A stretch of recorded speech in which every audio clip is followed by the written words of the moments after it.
cannot say what's wrong or right. No. It's not hard to fool me. No. 'Cause I'm addicted to the good life. Yes. Yeah. Lead the way, I follow. No need to say. No.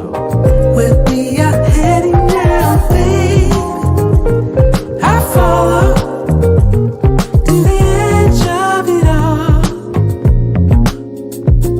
To the edge of it all.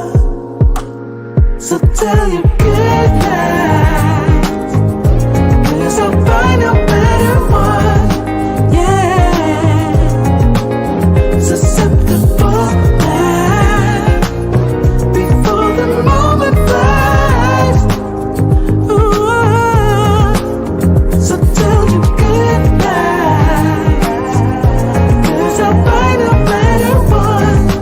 Ooh. Susceptible now, before the moment flies. It's not a problem, No. 'cause I know what I'm getting into. Yes. Yeah, and nothing can stop me, No. 'cause I'm addicted to what you and I realize. Lead the way, I follow. No need to say where we are heading now, babe. I follow to the edge of it all. So tell your good lies, 'cause I'll find a better one. Yeah. Susceptible now, before the moment flies. Before it flies. So tell your good lies, 'cause I'll find a better one. Susceptible now, before the moment flies. Yeah.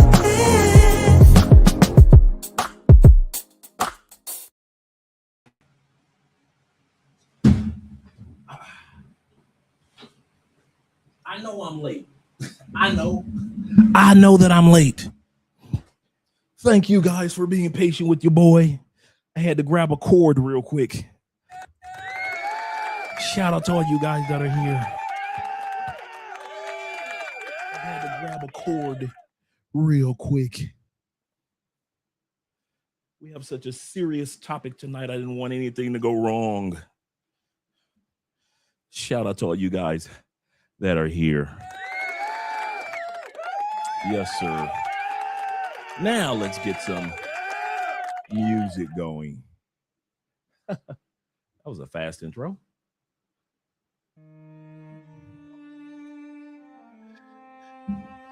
In the Bible, Genesis, like chapter 13, chapter 14, Abraham is having a conversation with God. Personal thoughts. God tells Abraham, hey, you know what? I know you're 99 and I know your wife Sarah is 96. But just like the first woman that I blessed, Eve, I gave her life from. Well, Abraham, I'm going to use your wife. And at 96, she's going to give life through. A man's intimate thoughts. Abraham's happy. No personal thoughts with God. Most people wouldn't understand it. He's 99 years old. So he kept his thoughts to himself. But while he was praying, Eve was listening. The first woman was cursed through talking, telling her man something. The second woman Sarah, Abraham's wife, through listening and not understanding what was going on in her husband's heart. And when she heard what God was telling to her husband, Abraham, you know what she did with that man's private thoughts? She laughed at him.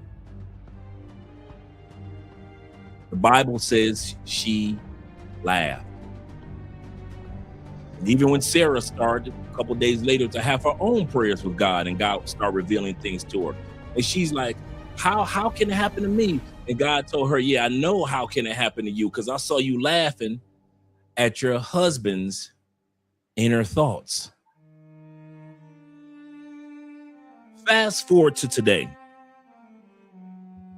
Men still find it hard to share our inner thoughts, our emotions, the good things and many of the bad things that kind of torment us as men throughout life.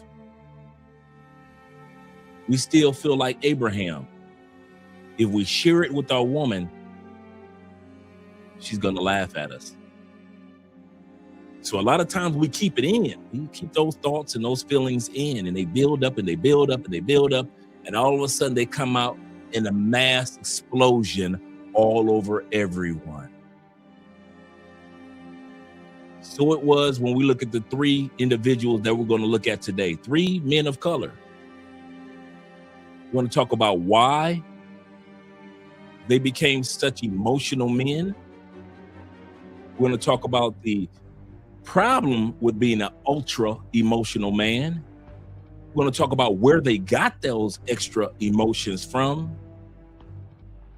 And then we're going to end it with the benefits of how to overcome some of those emotional flare-ups through travel.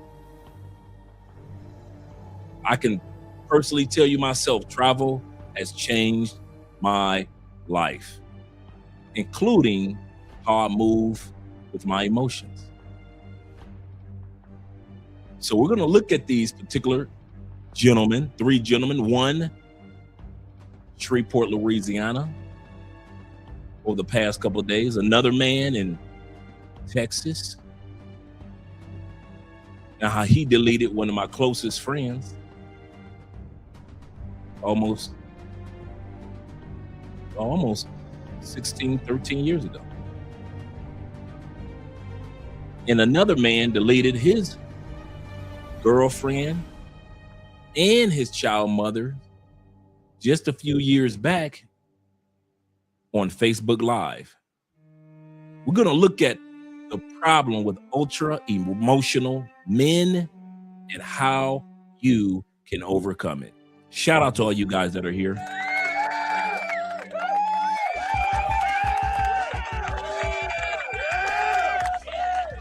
Shout out to all you guys that are here. Appreciate every one of you gentlemen that have showed up to this particular live stream. This is a very, very important show. This episode is not a game. It is not about my opinion. It's about facts and stats. It has never throughout human history been a good thing for men to be ultra emotional. Do we have emotions? Yes, we do. Is it wise for men to be ultra emotional?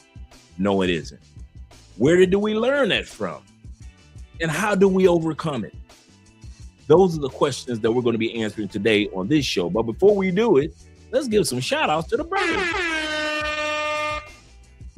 First shout out we're going to be going to my brother David Dice of the Dice family.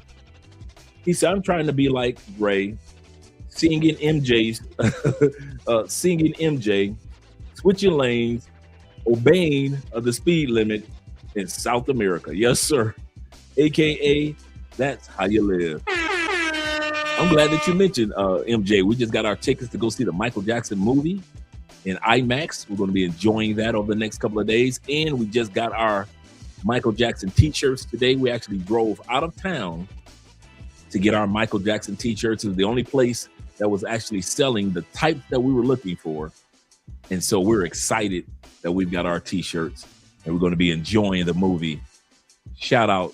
And plus, with him being Colombian, as you well know, the actor being half Colombian, all the movie theaters here in Colombia, the tickets are going fast. Let's get ready with the shout outs as well. Shout out to my brother David once again. And let's go to the top where numero uno is waiting. David is number one. Shout out to you once again, Dave. Salute to you, brother. Glad to see that you're here. Let's scroll down a little further. Ahmad being here. Appreciate you, Mr. Milner, being in the building. Glad that you're here. Salute. And my brother Kenny Peoples representing. Good evening, Dre. He said, don't forget to check your email about the Panama banquet. Okay, I'll check that out. Not banquet, bouquet. I will check that out. Yes, sir. Kenny said this should be a serious topic. It actually is. He said by men's mental health and by way of traveling for peace. There is scientific data that proves that traveling does improve your mental health. And it's not just about being happy. There are surveys and studies that have been done just preparing yourself. Just the preparation for a vacation causes a lot of individuals to be happier. Just the preparation. So yeah, we're gonna have a good time tonight. Shout to my brother Simple Logic, because that's what we'll be speaking tonight. Simple Logic. Shout out to them VA guys. Shout out to them VA guys, and also them 313 brothers like my brother Nate. You better back the fuck up out my face, goddammit. I'm from Detroit, Michigan. Don't play with me. Don't play with us. We from Detroit, Michigan. You know what we are. You know how we act in public. Shout out to my brother Nate. Shout out to my man Slick with it. Slick get it. Gets it. Yes, sir, Slick. Glad to see that you're here, brother. Glad to see that you're here. Appreciate you every time you come through. Salute to my brother and my fellow brother in Medellin. Hope you made it with a safe flight and it didn't get canceled or delayed. So I hope that you made it back to Medellin, my brother T-Mac. Ronin Travelers, man, I was just thinking about you. I say, did I send a link to Ronin? Ooh. Well, let me make sure I send a link to Ronin. Shout out to Ronin being here. Good morning to all you guys out there in Southeast Asia. Appreciate you, gentlemen, being here for this particular live stream. We got a great, very important episode that we're looking at. Absolutely correct. Great show. Salute. He says, Dre, brother, he said, very important topic tonight. He said, I hope brothers listen up. Absolutely correct. Absolutely correct. I hope brothers are listening up tonight. He said, Dre, he said, Pistons should win. Man, they better win tonight, man. That was just embarrassing the other day. You at home, game one, and you lose by over 10 points. I believe, you know what? Sometimes when you win 60 plus games in a season, you need to be humbled to get you back on track. And I think that game with Orlando humbled us to get us back on track. Shout out to Bobby Coltrane, other Coltrane family. Shout out to you being here, brother. Appreciate you being here. Let me scroll down a little further, give shout outs to all you other brothers that are here. Mom Spaghetti. Hey, it was great chopping it up with you today, brother. Mom Spaghettios. Great chopping it up with you, man. Keep on being blessed. Keep on going towards your goals, man, and you're going to get them. And I'll be here to celebrate them with you, dancing in the streets. Yes, sir. Yes, sir. Shout out to another Detroiter. What, in the building? You better back the fuck up out my face, goddammit. I'm from Detroit, Michigan. Don't play with me. You know where we're from. You know how we act in public. You know how we act in public. Shout out to Poor Man being in the building. Glad that you're here. Appreciate you being here, brother Cliff. This is a great topic. Shout out to Jay Anderson, the great that is. Salute to you and the brothers. Glad to see that you're here. Hope all is well. Salute, Andre, and Love Crossing Borders. Yes, sir. Yes, sir. And my man in the building, William H. himself. Glad to see that you're here, Will. He said, hello. He said, Dre, hella clean this evening. Hey, this is a serious topic. I had to be serious with this go round. I had to be Kevin Samuel serious on this topic because this topic really impacts us, man. We've been doing this type of episode twice a year, every year since we've started. We've done men's mental health motivation videos. I don't care about the party side of us. We're going to do that. There's enough content out there about that. But a lot of us travel still are dealing with men's mental health issues. So at least twice a year, we touch on this topic in different ways. So shout out to you being here, Will. And all you guys, man, this is a really serious topic. Shout out to 1J representing. He said, I've seen many black men verka. I don't know what that is. Men versa? Men visper? I don't know. Am I pronouncing it wrong? I gotta be pronouncing it wrong. Shout out to Zeta being in the building. Appreciate you, Mr. Zeta, being here yourself. Salute to you as well, sir. Salute to you as well. And shout out to my man No Limits in the building. Yes, sir. Yes, sir. Popcorn in hand. He's ready. Shout out to you, brother. Oh, speaking of popcorn in hand, gentlemen, great news. Let me stop the music for a split second. Let me turn it down, by the way. Great news. They did find me and T-Mac were kind of like touching base on this earlier. They did find the missing FBI agent that was missing for a couple of days in Medellin. So praise the Lord that they were able to find him. He's fine. I don't know the details of everything yet. Maybe T-Mac knows a little bit more than I do right now. But once I get the details of what happened, I'll let you guys know. But I do know one thing. Fortunately, this turned out, in a rare scenario, it turned out good. However, he still was stupid for going on Tinder. I'm not going to take that back. Anytime you're hanging out on Tinder and you don't know what you're doing, or you're on Bumble or any of those apps and you don't know what you're doing, I'm going to still laugh at you, even if you turn up safe. So shout out to him for turning up safe. Yes, sir. Glad that all that worked out for him. But goodness gracious, dude. We do not need scare moments to take place to get you guys on track. Shout out to my brother Montrez Montgomery being in the building. Shout out to you, brother. Salute. Yes, sir. Shout out to you being here. Let's continue on. He say, packing to catch my flight back home tomorrow. Okay, tomorrow afternoon. Okay, cool, T-Mac. Thanks for letting me know.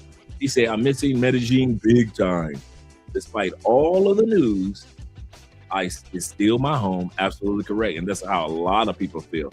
Shout out to my boy Passport Salvation in the building. In the building. Glad to see that you're here, brother. Glad to see that you're here. And my brother once says this. He said, I've seen many brothers crash out because they can't keep their emotions in check. Absolutely correct. There are dudes that are in jail, hell, and still need some bail because of their emotions. There are dudes that walked away from good jobs and good women. There are dudes that have sat back and not listening to mentorship and never made it to the level of life that they could have because they got too emotional with their mentor. But fortunately, that doesn't gel with us. We're not those emotional dudes, but there are many dudes out there like that. You guys are absolutely correct. Let me scroll down a little further. I think I got Bobby Coltrane of the Coltrane family. Salute to you. Bobby says this. He said, mental health is really serious, especially in the United States. I worked most of my medical career in mental health of some sort. It's a lot of brothers, and that's what a lot of people don't want to accept. And that's why I do this episode twice a year, because a lot of brothers don't want to accept that there's a lot of brothers. I'll say that again, just like my brother just said. Bobby says there's a lot of brothers, and a lot of brothers don't want to accept there's a lot of brothers going through mental health issues until something dramatic happens. And then we start to look around like, what happened? Black men aren't supposed to go through mental health issues, according to black women. See, we don't say that about ourselves. Only black women try to pretend like we as men don't have things that get to us in life. There's a lot of brothers who really need help that won't get it. That's the sad part. That's the sad part. That's so true. Shout out to Black Muslim being in the building, my brother, my mentor, my friend. Shout out to you and salute to you, brother. Glad to see you're here. Also, he said the flight is mañana, tomorrow. Yes, sir. Yes, sir. Shout out to Twan in the building. Salute to you, brother. Glad to see that you're here as well. Glad to see that you're here. Zeta says this. He says, He said, "Oh, guys, when you get a chance, to make sure that you pray for Afro Maya or Afro Mahita. Oh, Afro Wahida. Oh, Maya. Her mother is in bad condition. She has cancer. She made a video. Apparently, it's only a matter of time." Yeah, I'm gonna have to keep her in prayer. Keep Maya in prayer. That's our girl, man. Thank you for letting me know, bro. Let me write that down. Keep her in my prayer tonight. Because we keep us all in prayers, man. I really do. If you guys think that we don't pray for you, like seriously, on our knees before the throne of God and pray for each and every one of us, we do, man. It's not a braggadocious thing. It's to let you know that there's a brother that loves you guys enough to keep you guys in prayer. One guy called me Passport Pastor. He said, "Hey, this is the Passport Pastor." I'll take that moniker. I like that. Either way, we keep you guys in prayer, man. We really do. Just like I was so excited. I think I got up about 4 o'clock in the morning, man. And I prayed for that federal officer that was missing. And I prayed for his family as well. And then to hear a few hours later, after I wake up at 7 o'clock, that he was found, that's the power of prayer, man, for us all. Yeah, definitely send her. I'm gonna go to her messages, her comments, and let her know that we have her and her mom in our prayer. Absolutely correct, because they're getting older, our family members. Salute to El Patron in the building. Salute to you as well, brother. Salute to you as well. Salute to the chat family. He say, "Let's get it." Yes, sir. Yes, sir. Our brother Montgomery says this, that mental health is very real, especially in the Black community. He say, I was expecting that you will do a show on this. Yes, sir. Absolutely. Absolutely. And you guys will see tonight why I'm doing a show on this so often every year, at least twice a year. Let me scroll down. My brother Bean in the building. Shout out to you, Bean. Glad to see you here for this one. We got 42 people in the building. Make sure that you guys click that like button. We like you. Make sure that you like us too. Nate says this. He said, you know that when I check out your show, it do help me out on a mental level. So stay grown man focused. I will, Andrea will, because we know that you guys will. Kid you not. And especially since we got LJV, Southern Vegan, along with our brother Jamon. We're doing something right. We are doing something right on this channel. My brother No Limit said this. He said, my emotions want me to leave America now. But my logic tells me to invest $100K before permanent relocation. Absolutely correct. You're doing it just right, brother. Taking your time, being patient. That is the key. You're doing exactly how it should be done. Shout out to all you guys being here. Let me get ready to get started with this particular live stream. Let's change the music, in other words, because this is a very important topic for us all.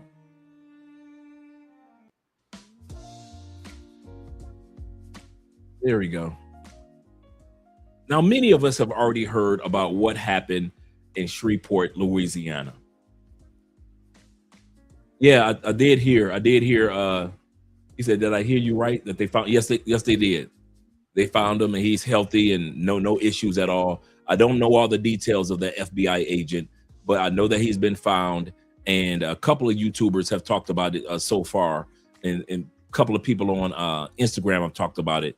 So I haven't had time today to find out all the details, but I will. You know me, I'll get the receipts. But I'm glad that he's doing a lot better, and that he was found.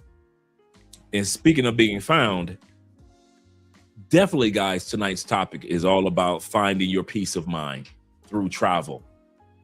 A lot of times, like I just said, they've already done surveys and found out that men and women become mentally healthier just by way of the journey of preparing, like T-Mac is doing tonight, packing for a trip, preparing the preparation part the enjoyment of preparing yourself to go to another place, that is mentally therapeutic just as much as the trip is. I didn't know that. Just as much as the trip is. So we're going to talk about the therapy of, or the benefits of therapy that come through travel. We're going to get to that. But before we do, we're going to get started with 3 stories. 3 stories of men of color, Black men. Each one ended in a traumatic, terrible situations with more than one member of their family members or friends being deleted before they themselves were either deleted or sentenced to be deleted. My brother says this, numero dos. Zeta says this. And shout out to you guys for supporting by way of PayPal, Cash App, Super Chat, and PayPal, Cash App, and Super Chats. He say, high school female just offed herself, wow, at Valley Forge High School in Perma, Ohio. No other student was hit, just her mental health is in crisis. And it seems to be that right now in the States, that pressure is, think about it, you have a country full of people with artillery, and it's not just for protection. I'll say this again. We don't just use artillery to protect ourselves. We also use artillery in the United States to escape. We think that we are escaping.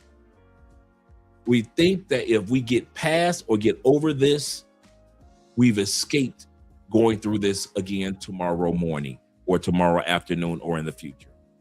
I'm here to tell you guys, I know what it's like to go through mental anxiety. I know what it's like to go through, think about it, I was incarcerated for 10 years. I know what it's like to be in the hole, in the prison, inside the prison. I know what it's like when you are face down on hot concrete. The newspapers are out there full of vans. FBI, ATF, DEA are out there with vans. And the helicopters are circling. I know what it's like to go through all that. I know what it's like to feel like life is over. You've thrown your life away. It'll never get better. You've messed up. What were you thinking? I know what it's like. I know what it's like to have your life at a point in time when you are in a relationship and you think that it's going to last forever, but it doesn't. And even though I was the one that initiated the divorce, that doesn't mean that I don't go through the pain of divorce. I was just as hurt as she was. I know what it's like to go through those pains. I know what it's like to tell somebody that I would rather travel than be with you, even though you may have been in a relationship with that person prior to travel.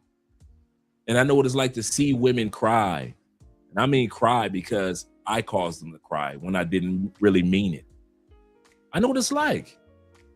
At the end of the day, men have issues that we deal with just as much as women. But here's the problem, just like Chris Rock said, and we're going to hear this again tonight. When it comes to respect and appreciation, only women, children, I put old people, and dogs are respected and loved unconditionally.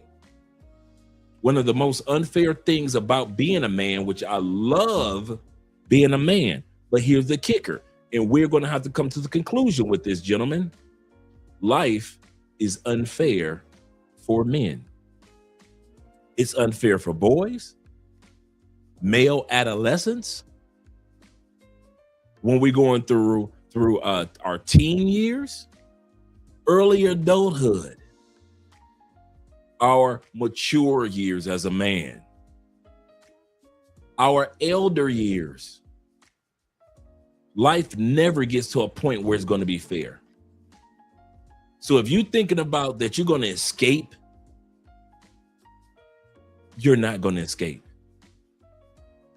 Life is not fair for men, but you're built for it. Like Kevin Samuels once said, Pressure is made for shoulders. In other words, for men, you're born for this, not for hips. Kids aren't made for pressure.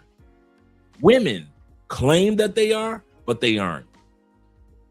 Women are made for the pressure of motherhood instinctively. That's why they can do motherhood so well and they brag about it. But those are instincts. Men are made, our shoulders are made to take on her pressure, the pressure of the children, the pressure of the dogs, and our aging parents. May not be fair, but it's called manhood. We got to deal with the pressure of governments, foreign governments and our own governments, local governments and federal governments. We got to deal with that pressure. And it's not fair. We got to deal with jobs that we enjoy and jobs we can't stand because we've got responsibilities. But you were built for that pressure. No matter what pressure that you are up under as a man today, I want you guys to realize, from my example and the example of others, that what you are going through today is only a season in time. I promise you, I'm not saying anything that your pastor ain't already said. This is just a season. How you think I make it through? Anything that happens bad to me, I realize, okay, this is just a season. It's not the rest of my life. It's not going to last 30, 40 years. This is just a season. I got my good health. Even if I had raggedy health, I'm like, okay, this is just a season. If I'm going to make it through, I will. If I don't, hey, I don't have to worry about it. No more seasons. But at the end of the day, do realize whatever you're going through right now is just a season. Like my brother said, I am ready to leave the United States. But right now, his season is to stay and invest, like a lot of you guys. A lot of you guys have your children that you're raising right now. You say, you know what? I won't be able to leave the United States for another 10 years. So be it. But between that time, you still get a chance to travel to other countries and see which one you really want to move to in 10 years when the kids grow up. This is what you're going through as a dad, is just the season. Some of us were incarcerated 3 years, 1 year, 10 years. It was a season. It was such a season, gentlemen, that if I hadn't have told you that I was incarcerated, most of you would have never guessed it, would you? You were like, wait a minute, he's lying. He doesn't carry himself like a man that was incarcerated. His dialect, his intellect, his behavior patterns is not that of a man that was incarcerated for 10 years. In his energy, he doesn't come across as a bitter man, angry at life, angry at the government. If I wouldn't have told you that, you wouldn't have known. In other words, that was just a season I was going through. And so it is with you. You are just going through a season of time. Sometimes those seasons are 2 years. Sometimes those seasons are 2 days. Sometimes those seasons are just 2 hours. But at the end of the day, guys, whatever you're going through, I want you guys to realize this before we go to the comment section. You are built for this. It is not happenstance that you are going through this to make your character stronger. You are built for this. That's the beauty of manhood. While you think you can't take it and you can't make it, you are built to make it. You may cry, sigh, be sad during that season, but I am here to tell you, you are going to make it out. And I'm not talking about like in church prophetically, you're going to make it out, my brother. I'm not saying like that. I'm saying you are built to make it out. I know so many dudes that made their lives better after they had problematic seasons. So it is with our emotions. A lot of us do not get our emotions, before we go to the topic, our emotions under control until later in life. I'm going to say this again. Some of us, like me and other guys, because I was raised by an emotional single mother, some of you were raised by an emotional father who was raised by a single mother, and it trickled down to you. And you wonder why sometimes things just make you snap, or sometimes you just reclusive. You learned it from your mama. Or you learned it from your dad who learned it from his mama. We don't learn to be emotional from our fathers directly. Somehow, some way, somebody taught somebody down the line of the family how to be ultra emotional, not regular emotional, happiness, sadness. I'm talking about when your emotions just spew over. Can't nobody tell you nothing. Can't nobody correct you. Can't nobody direct you. Can't nobody help you. Can't nobody support you. You think you know everything. It's the same thing that happens when guys come to Colombia and go to Medellin. The number one reason why many guys do not listen to our advice, and I don't just talk about me, I mean any of you guys that give proper advice on staying off those dating apps, one of the reasons is because can't nobody tell them nothing. Why? Because 80% of us were raised by a single mother, and our mama could nobody tell nothing to our mama, and guess who we learned that from? And we end up getting drugged 20 years later in Medellin because we picked up our mother's patterns. I ain't gonna lie to you. It took me to get out of my mother's emotional patterns, being an ultra emotional man. It took me right around between, I was in my 40s. I think right around between 41 to 47, that's when I started to realize, wait a minute, this is not how I'm supposed to be. That's how Dorothy was, my mama. That's Dorothy Lee behavior. And I kept noticing that whenever I was ultra emotional, it wasn't Andre expressing himself. It was Andre expressing Dorothy Lee. I cursed like her. I fussed like her. I got in fights like her. I was getting mad like her. You couldn't tell me nothing like her. And some of us men don't want to admit, you just like your mama. You might look like your daddy, but you act like your mama. I'm gonna say that one again. Some of us men do not want to admit that until you get to that point of admitting this, you will always be ultra emotional, even into your 60s. You be that old man, can't nobody tell nothing to. You get mad about everything. You're ultra emotional about it. You can't tell me nothing, young boy. I'm 69 years old. I know what I'm doing. Can't nobody tell you nothing. You know why? Because even at 69 years old, you still act like your mama, even though you look just like your daddy. So let's get ready to get started with the video. And shout out to all you guys that are here. But I want to lay a foundation for us men. You guys are amazing to be sent to the point. I'm gonna tell you this. Me and Andre were talking the other day, and I was like, there is no way in the world I could be born. If God had sent me here as a woman, I would have been very disappointed. As a man, I ain't got to deal with no monthly periods. I ain't got to deal with no emotional mood swings. I don't have to worry about somebody backbiting me like women do each other. They'll talk in each other's face and then talk behind each other back.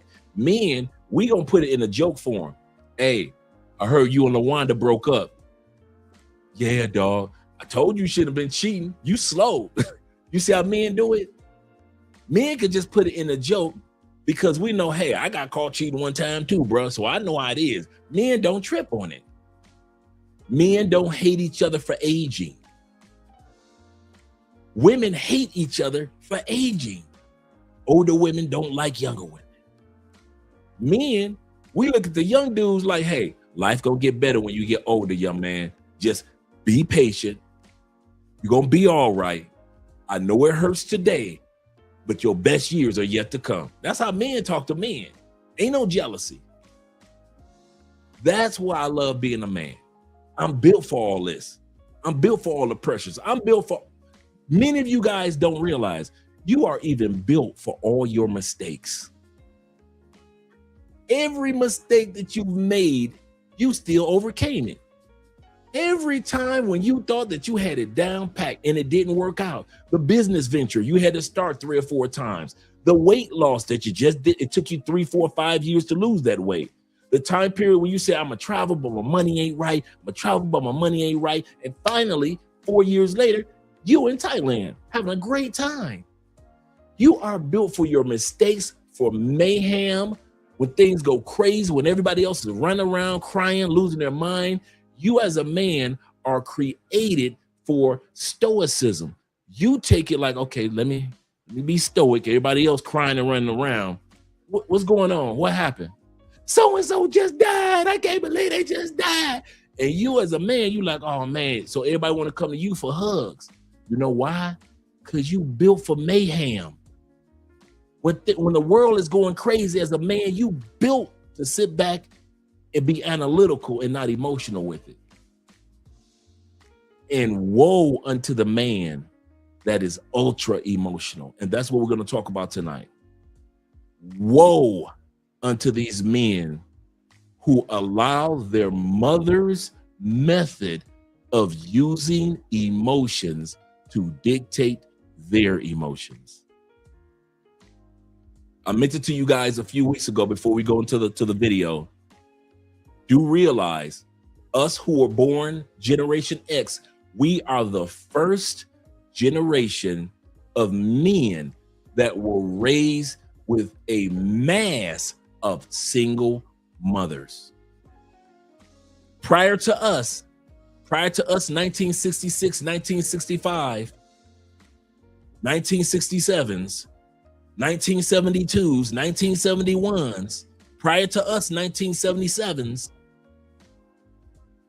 you had the father and the mother balancing the household at an 80% clip. We were the first generations with mass baby mamas. Now, in my case, my father died when I was 1. My mom was pregnant with my sister when my father died. He was deleted by his mistress, by the way. He was a butcher, and he went to her house to beat on her. True story. My guys who haven't heard my story about my dad, when I was 1 year old, he was married to my mom. They had just gotten married. He had all these women because, you know, he had the looks and the charm, the charisma and all that. And he went to one of his mistress's house to tell her, it's over. I'm staying with my wife. I don't want to be with you anymore. They get into an argument. True story. He's a butcher in Detroit, Eastern Market, downtown. They get into an argument. They start fighting. She makes it to the kitchen. Guess what she kills the butcher knife with? A butcher knife to the temple. So my dad, as a butcher, got what butchers get: a butcher knife to the temple. Right? So I was raised under the same single mother umbrella as many guys that didn't have their dads around at all. I was no better just because my mom and dad got married a few months prior to his demise. We were the first generation, in other words, of men that were raised to be ultra emotional. You think that these young boys and these YNs running around now were ultra emotional. Where did they get it from? They got it from their mothers.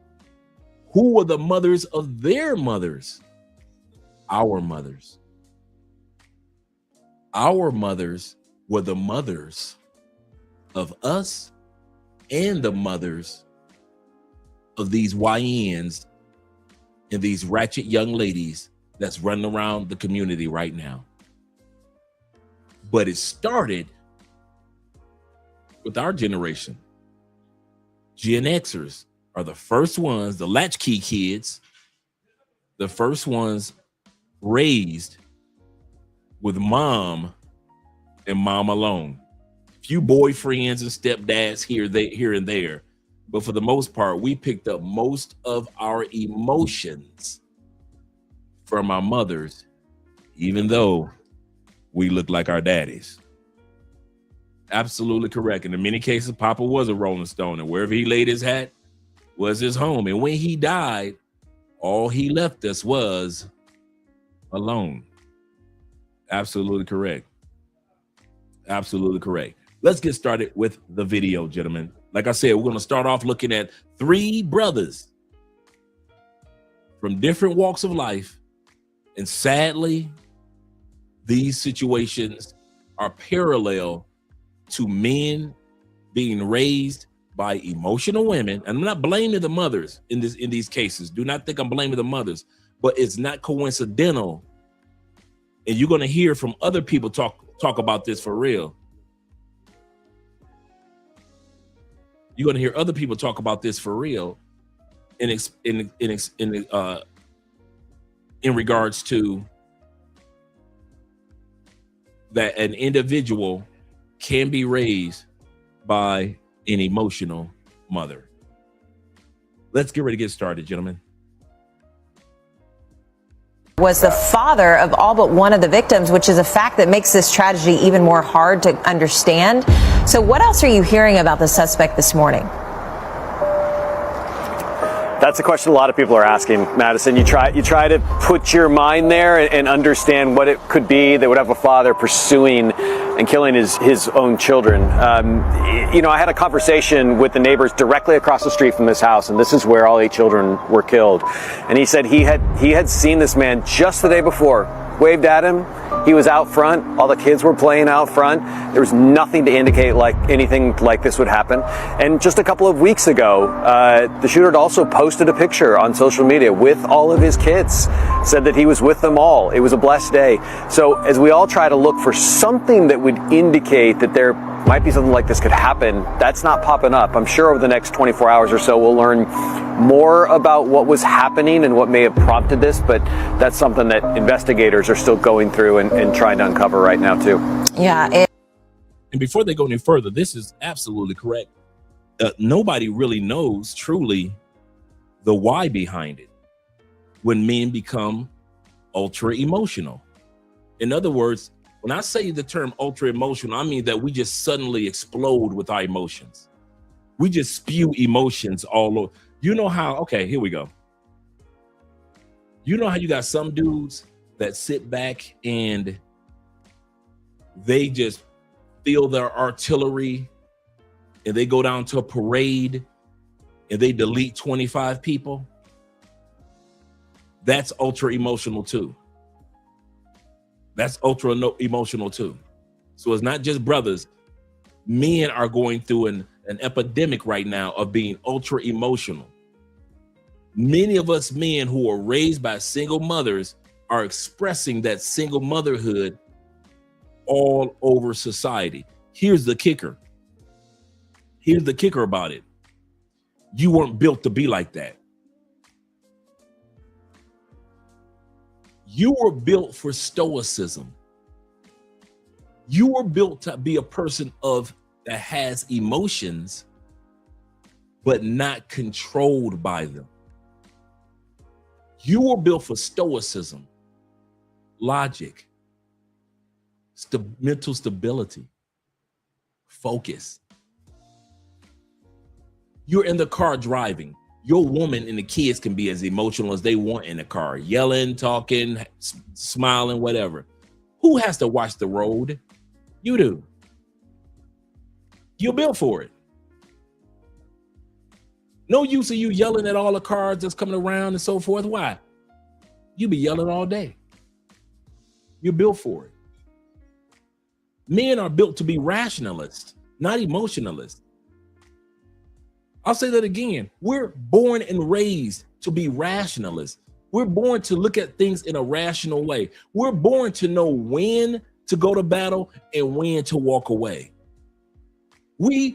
Women are not known for pick and choosing their battles, are they? Who do they talk about when they say pick and choose your battles? Women or men? Men. Why? Women will choose all the battles to pick. Why? Emotions. And when men do it, it never works out right. We are good for emotions, happiness, sadness, peace, anxiety sometimes. A little anxiety, there's nothing wrong with that. Anxiousness, worry happens to us all. But when it becomes ultra emotional, In other words, when you respond and react the same way a woman would, and you're a man with this burly body, this Teflon body, and you're emotional like a woman, that's dangerous. It's dangerous when you're a man that's emotional and you know how to break down a gun, clean it, and put it back together immediately. And you're ultra emotional, that's not a good thing. If you're a man that knows how to sharpen a machete better than anybody else, and you're ultra emotional, that's not a good thing. We as men are not wired to be able to handle being ultra emotional. No man is. There's not a man in human history, nowhere in the Bible, the Quran, the holy books that have been written, you will find a man that God has told, or the scriptures have told in any holy book, that it is good for a male to be ultra emotional. One of the most, I told Andre this today, and I mean it before we go back to the video. I say, Andre, if we have a daughter and once she starts dating, I say there's only one man I would not let my daughter date. And I mean this from the bottom of my heart. I don't care. There's one man I wouldn't, if it was up to me, my mother wouldn't have dated. Now my sister is LGBTQ. My female friends, I wouldn't let them date this one man. My coworkers, back in the States, I wouldn't let them. No, you guys mothers, you guys aunties, my aunties, the ladies that go to my church, the ladies that go to your synagogue and mosque, one man, no other man. I don't care who he is, no other man would I say I would not let this particular man date the people I care about, the women that I care about. And I told Andre, I said, I don't care if he's a tall man, short man. I ain't talking about him. Rich man, poor man. I'm not talking about him. White man, black man, Asian, Latin. I don't care nothing about that.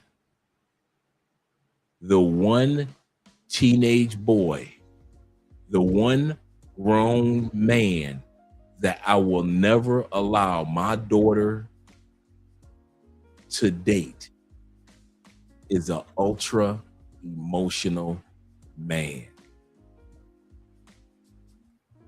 Ultra emotional men are the most dangerous men in human history. If you are a man that you cannot control your jealousies, all men go through moments of jealousies. You think that you the first, you invented jealousy?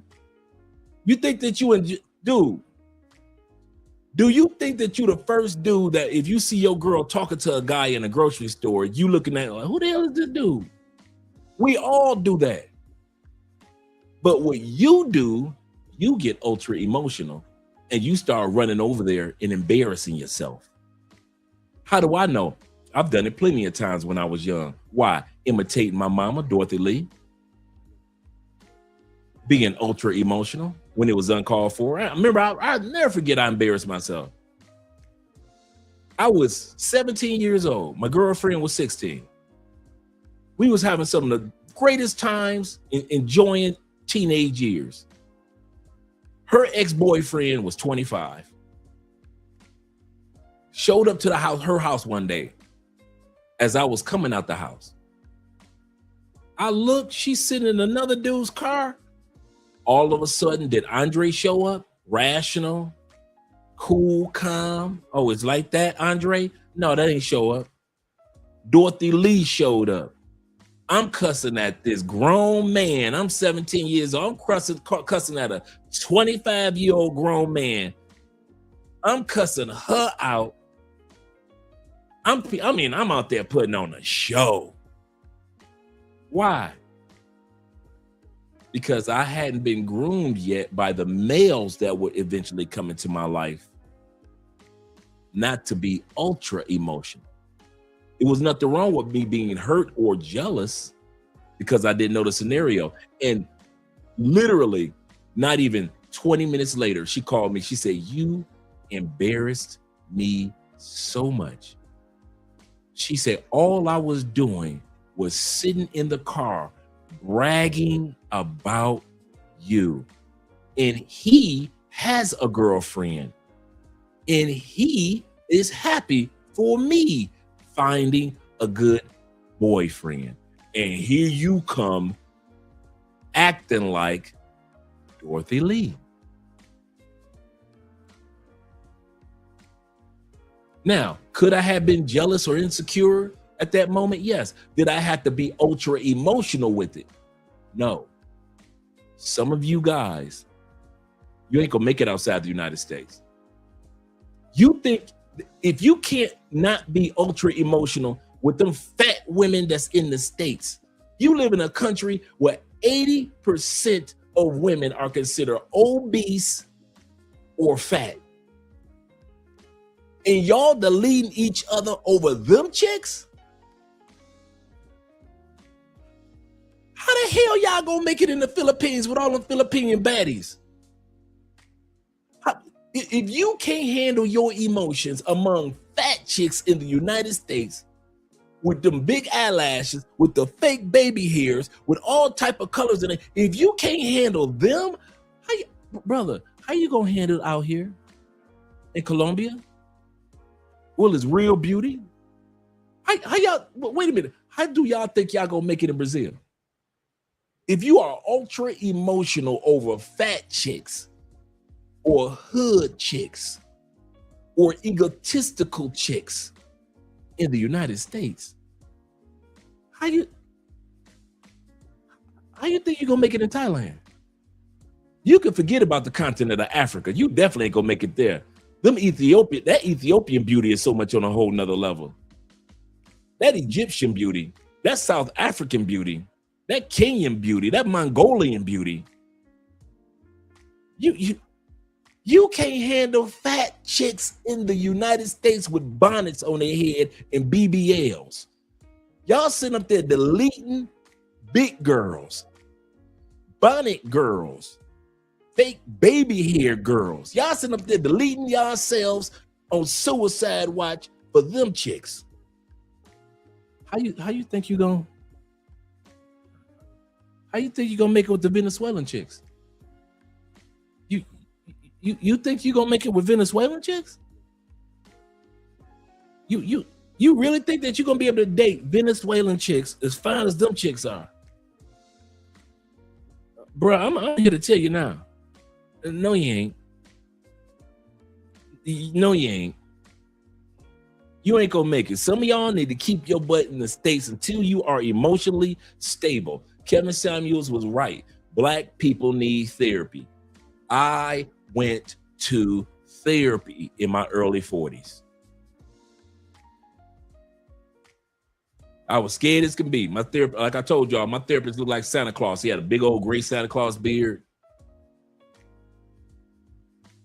And we talked about some things, man. And I worked through some things. But ultra emotional men can't tell y'all about therapy because y'all ain't gonna take it. Let's go back. We're looking at the first brother, the first of three brothers we're looking at that were ultra emotional, and the situation turned out extremely bad. Shout out to all 47 of you guys in the building. And here's the funny part. Check this out. You notice there's only 47 brothers in the building. If I was talking about how to get as much Colombian booty, it'd be 147, almost 200 guys in here.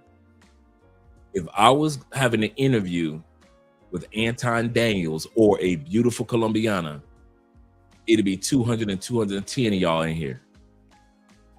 But when I tell black men and white men, you are too ultra emotional and you need to stop acting like your mother, even though you look like your father,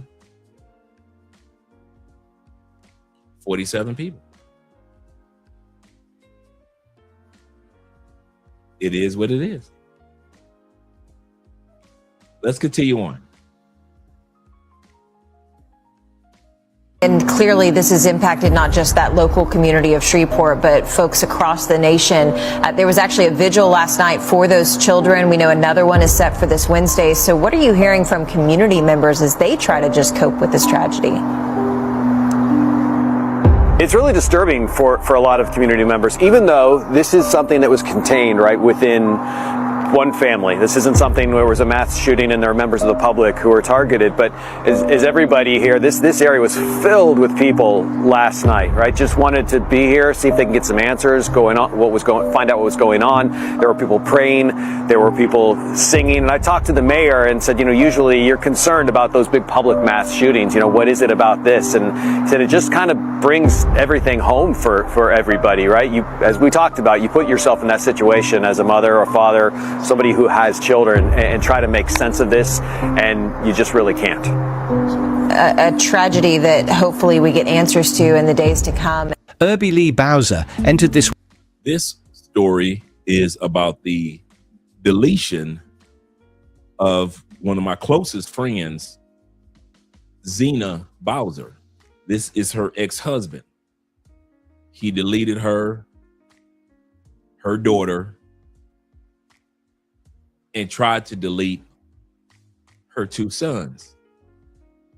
After he deleted his current girlfriend at that time period, my best friend Zena was his ex-wife. They had been separated for about a year. And he deleted his girlfriend, his girlfriend's daughter, tried to delete his girlfriend's daughter's friend and their other child. In both cases, the ladies lived. The children lived. But my friend and her daughter of 26 years, she died. His girlfriend and her eldest daughter, she died. He threw a hand grenade in my best friend's house. She hadn't been 2 months from finishing her nursing practitioner degree in Texas, in Dallas area. Anybody knows about nursing practitioner, you are basically a doctor on the nurse's level. It's the highest level of being a nurse. So now she can write prescriptions and everything else. And I saw all the work that she put in and the struggles that she put in to become a practitioner. And I was so proud when she finished it off. She was already making $250 a year as an RN. So just imagine what she's going to be making during that time period in 2013 as a practitioner in Dallas. All that hard work. I never forgot about thinking about it like that. I still think about it like that. She put in all those years of hard work just to lose it. Not to the man that she was still with, but to the man she was no longer with. So we're going to look at their story of ultra emotional men. Like I said, we're looking at 3 stories. We just looked at the one in Shreveport. Now we're looking at one in Texas. World without warning of the violence that would define his exit. Born around 1969, he grew into a physically imposing figure, 6 feet 7 inches tall and 355 pounds. His stature served him first on the football field as a defensive tackle for Texas Christian University from 1987 to 1989. Then as a performer with the Dallas Mavericks Manny AAC's dance troupe from 2002 to 2009. 2013, around 10:30 p.m., Bowser arrived at the Dallas home of his live-in girlfriend, 43-year-old Toya Smith. He shot and killed Toya and her 17-year-old daughter, Tasmia Allen. So Toya was his girlfriend that he was living with at the time. She was the side chick initially. While he was married to my friend, he was cheating on my friend with Toya. 14-year-old son, Storm Malone, and a 17-year-old family friend, Dasmin Mitchell, were wounded. Toya's mother, Lurlian Smith, arrived to find a bloodbath. She later stated she'd warned her daughter for years about Bowser's controlling nature, blaming that control for her death. 15 minutes later, Bowser drove 7 miles to his estranged wife, Xena Bowser's home in... That was my friend Xena. So Z, Miss AKA, Miss Ski-Wee, she's getting on my nerves with that. Ski-Wee, Ski-Wee. Everything in our house, pink and green, pink and green. She's traveling all over the country for all the pink and green, AKA events, right? She was his, she's making good money. He wasn't, but she liked him. She bought him a $10,000 diamond necklace. She was introducing him to affluent individuals in the Dallas area. And he was insecure about it. Shout out to the African Wolf being in the building. And he was insecure about it. Oh yeah, she did all the ski, all that. Yeah, she was Miss AKA everything, right? And I warned her. I warned her, and her father had warned her as a child. Her father told her when she was a teenage girl, your desire for attention from men is going to get you killed someday. That's what she told me her dad told her when she was a teenager. And of course, as an adult, she laughed it off. And I told her, dude, it wasn't even months before. I told Xena, I said, can I say something to you? She said, what's up? I said, you are an attention whore. You're not a whore in the sense of you sleep with everybody. You love the attention you get from men. That's your drug of choice. You don't need money. You're good with the money. You don't need accolades. You got the connections. But you are an attention whore. You love attention. I said, Z, that's going to catch up with you one day. So we're talking, true story. So we're talking, and I said, and why are you still messing around as far as conversing with your ex-husband? I said, y'all ain't even got no kids together. Why you still? I said, you know what, Z? That's what I meant about you being an attention whore. You're not sleeping with him, but as long as you can kind of like reel his attention in, especially since you know that you had to put him out of your house because he was cheating on you with his current girlfriend. So you feel like, well, I'm gonna see if I can keep getting his attention while you're getting attention from other men.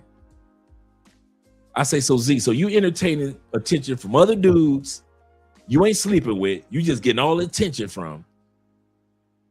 You ain't sleeping with your ex, but you won't leave him alone to let him live his life, because every time he calls or texts us or whatever, you make him feel like he got a chance to come back when you know he don't.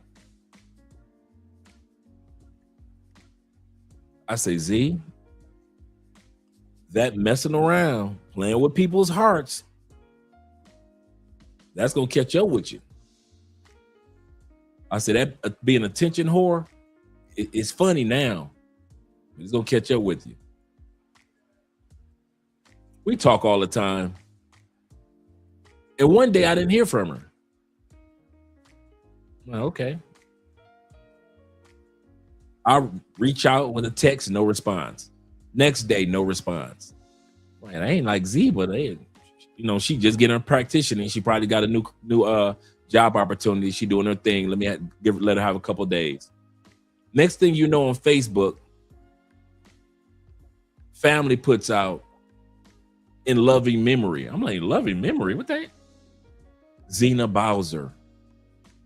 Z? What that? I reach out to the family. Family explains everything to me.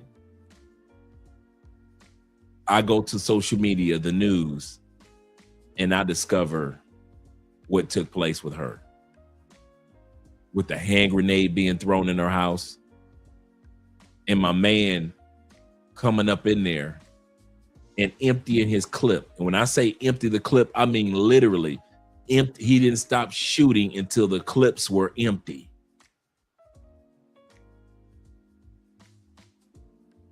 All that for one attention. From who? The other guys that she was dating? No. Another ultra emotional black man. Just like in Shreveport. When I mentioned to you guys that being ultra emotional as a man is dangerous, All you dudes that got insecurities and jealousies, and I wish my woman would, all that, I'm telling you, bro, that is not healthy to have as a man. That is not. All of us don't want to get cheated on. I didn't say none of us, all of us. Nobody wants to get cheated on. But if you think you're gonna hold a woman like a puppet, and you still do, for all you guys, and I'm going to go back to the video in a second. For all you guys that think that you can put your woman on a string and control how she dresses, how she moves, how she acts, how she behaves, now she's not going to cheat. Dog, I was smashing y'all chicks. Every one of you dudes that thought that you had her down packed, you knew her. She came home from work at the same time every day. She's too busy and she was with the kids. The only time she left was to go to the gym with you. She went to church with you. She went to your family house with you and her family house with you. You dropped her off at work. You were there during lunch break. You were there when she got up. Dude, I was smashing y'all girlfriends and wives to smithereens.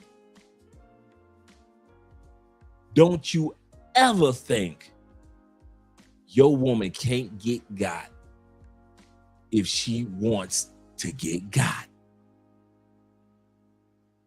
So being ultra emotional and ultra jealous, that don't work.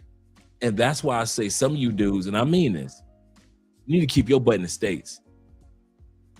You can't handle them fat chicks in the States. You on suicide in the States. How the hell you gonna make it with a fine Venezuelan? Tell me, riddle me that one, Batman. How y'all gonna make it with these fine Venezuelans, fine Colombianas, gorgeous Philippines, beautiful women in Poland, the Polish chick, the Ukrainian? You ain't ready for the Ukrainian chicks back when Ukraine was popping. You ain't ready for the French chick. You ain't ready for the chick from Spain. Like I said earlier, forget about Ethiopia. You are not built for that level of beauty. Keep your tail in the States. Stay with them fat chicks with the fake baby hair and the bonnets. That's the best that you ready for. Because you dang sure ain't ready for what's out here. And I'm not saying in a bragging way. I'm saying that you guys are so ultra emotional. Can't nobody talk to you. Can't nobody tell you nothing. You always getting arrested. You always getting fired from a job. You always was the dude that your friends couldn't talk to when you got mad. Man, when I get mad, I just black out, dog. I just black out when I get mad. I just can't control myself, dog. You ultra emotional mother. I never fell for that lie. Man, when I get man, I just black. No, you got that from your mama. Because that's how your mama used to talk and act. Your mama used to whoop your butt and she just black out and keep on spanking you until she realized that she's still spanking you. She said she was gonna give you 10 licks. She on lick 35. She done blanked out and forgot that she on with that belt 35th, 36th, 37th lick. She said she just gonna lick you like 3-4 times. This woman then blacked out on your behind. Yeah, you just like your mama. But you look like your daddy. Let's continue on. Shout out to all you guys that are here. DeSoto. He broke down the back That are just walking in. This right here is the deletion of one of my closest friends, Zena Bowser. She was a nursing practitioner. She lived in DeSoto, Dallas area, in the suburbs of Dallas. Really beautiful home. She had 2 sons, 1 daughter, and her sons got shot. They survived. But her and her 20-plus-year-old daughter didn't. And all this took place after the guy had just finished deleting his girlfriend, her daughter, and tried to delete the 2 kids that were over there as well. So you had 8 people in all. 4 people died. 4 kids got shot, but the 4 kids survived. Let's continue on. back door and detonated a military-grade grenade, a weapon from his past as an army veteran. While the explosion injured no one, it signaled the horror to come. He then fatally shot 47-year-old Zena and her 28-year-old daughter, Nima Williams. Zena's 2 sons, aged 11 and 13, were also shot but survived. The attack only stopped when Bowser ran out of ammunition.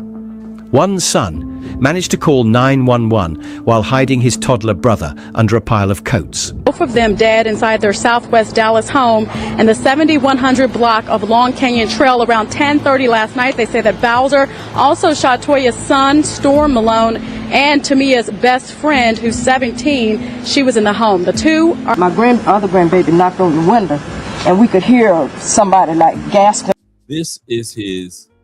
This lady that's talking right now, this was his girlfriend's mother. Remember I say he deleted his girlfriend and his girlfriend's daughter and shot the 2 children that were out the house. Grandma was down the street at her house. Deleted the 2 adults and then drove over to my friend's house 15 minutes away and threw a hand grenade in her house and went in and started shooting up everybody. For breath in there, and he said, "Granny, they listening to headphones," and I said, "No, that's not a headphone."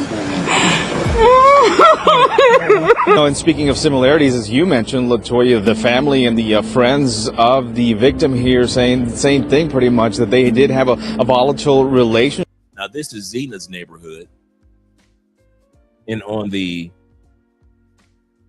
side that you can't see where the fence is, that's Zena's house. The house across the street you can see. So you could tell Zena lived in a really nice neighborhood. And this is the house that he threw the grenade into. How long that relationship lasted and when they broke up. At this point, we're still trying to gather that information, but they're pretty much saying the same thing here at this house. Now this is Zena's house. In DeSoto, the 100 block of Galleria Drive, where a number of officers, investigators on the scene, including the ATF and FBI. Now, Dallas. The reason why the ATF and the FBI were there, not just because he was ex-military, but he used military material, which is a hand grenade. So now it's federal. Like the feds are looking like, where did this dude get a hand grenade? So now it's federal and not just state. Dallas police do say that about 15 minutes after the Dallas shootings, they were dispatched here. And when they got here, officers found the 4 gunshot victims, 2 of whom were dead here at the scene. He was charged with 3 counts of capital murder and 2 counts of aggravated assault, with bail set at $6.5 million. Prosecutors presented evidence that Bowser had hidden cameras in Toya Smith's home, secretly recording her teenage daughter in the shower and bedroom. So this dude was not only a monster from domestic violence, because my friend Zena had restraining orders against him when she was with him and let him go. But he kept coming back to her house. So she had to get the police involved and she got restraining orders. He kept violating and he went to jail a few times for violating the restraining orders that Zena had,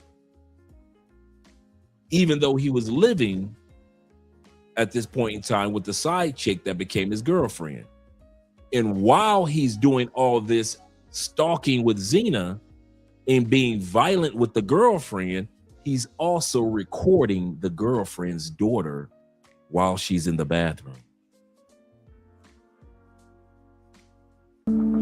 Though defense attorneys argued this was unduly prejudicial, the judge allowed the videos as evidence of predatory behavior preceding the murders. Relatives are relieved, but told me today that they didn't want to make any public comments until after Bowser is sentenced.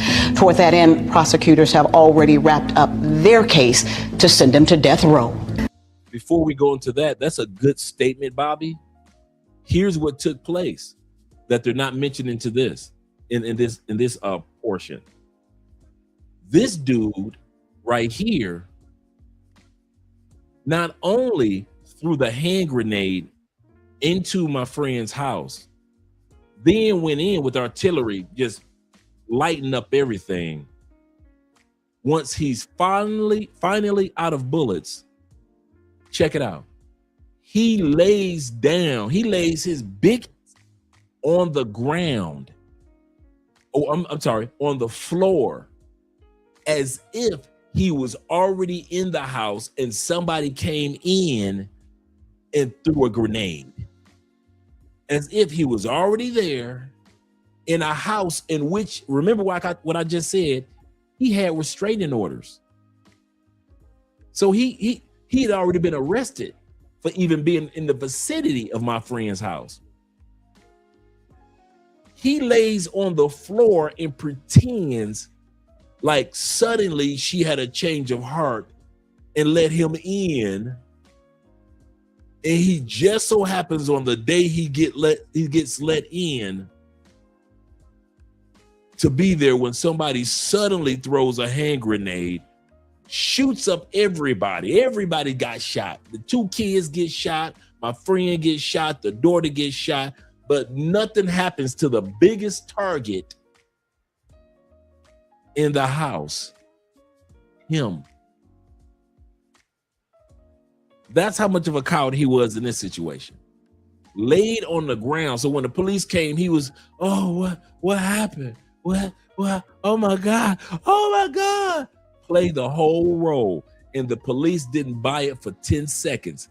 Why? Because they know what he did a couple of hours ago to his girlfriend and his girlfriend's daughter on the other side of Dallas.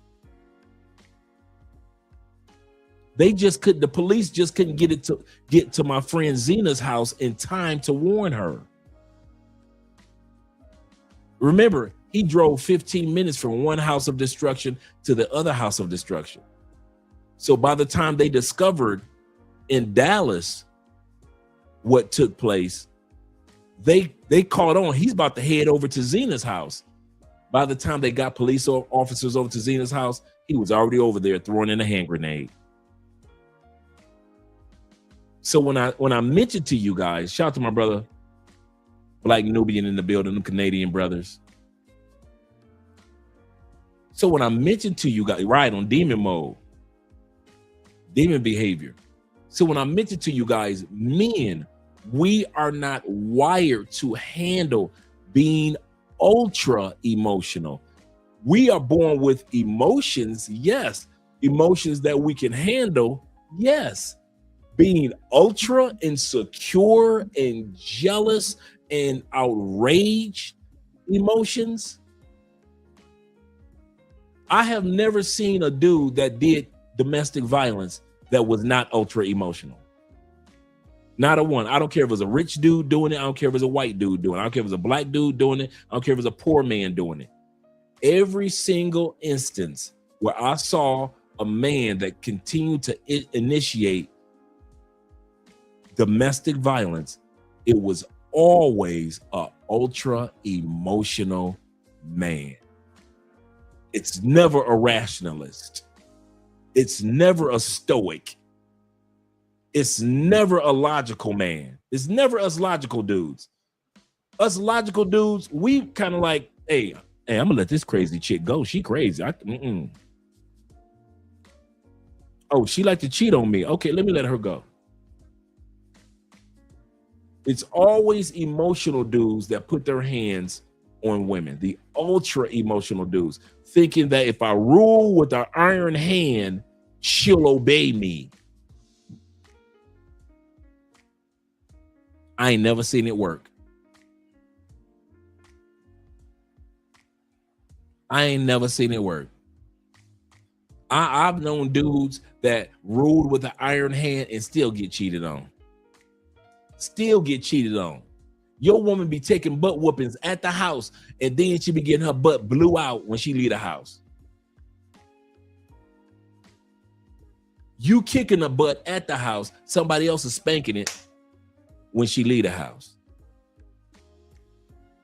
All you dudes that like to put your hands on women, for what? I ain't never saw that resolve nothing, ever. Ever. Well, there are women that like to put their hands on men, Dre. And it's men that stay around for it. There are men that stay around for that mess that their women put them through.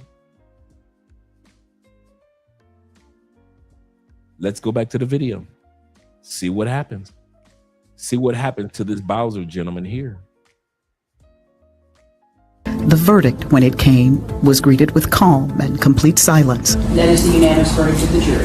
Yes, ma'am. Jurors decided that Irby Bowser was not in the midst of a military delusion when he shot and killed his live-in girlfriend, Toya Smith, and her 17-year-old daughter, Tasmia Allen. Nor was he insane when he shot his estranged wife, Zena Williams Bowser, and murdered her adult daughter, Nima Williams, while she begged for her life. Please, no, I'm going to go with you, please. When I was doing this, it took me a minute to get my composure. When I was putting this together, the part that hit me was not the case part that we just looked at. None of that got to me. The part that got me and had me kind of like choked up a little bit for a split second, when I saw Miles and Chris's name. This moment right here kind of like hit me like, oh man, my dudes. Miles and Chris, her two sons. Now, of course, they're grown men by now, but they were shorties when I knew them. Shorties. This is her daughter begging for her life while Miles and Chris were in the middle of the 911 call. That's why they were able to record it.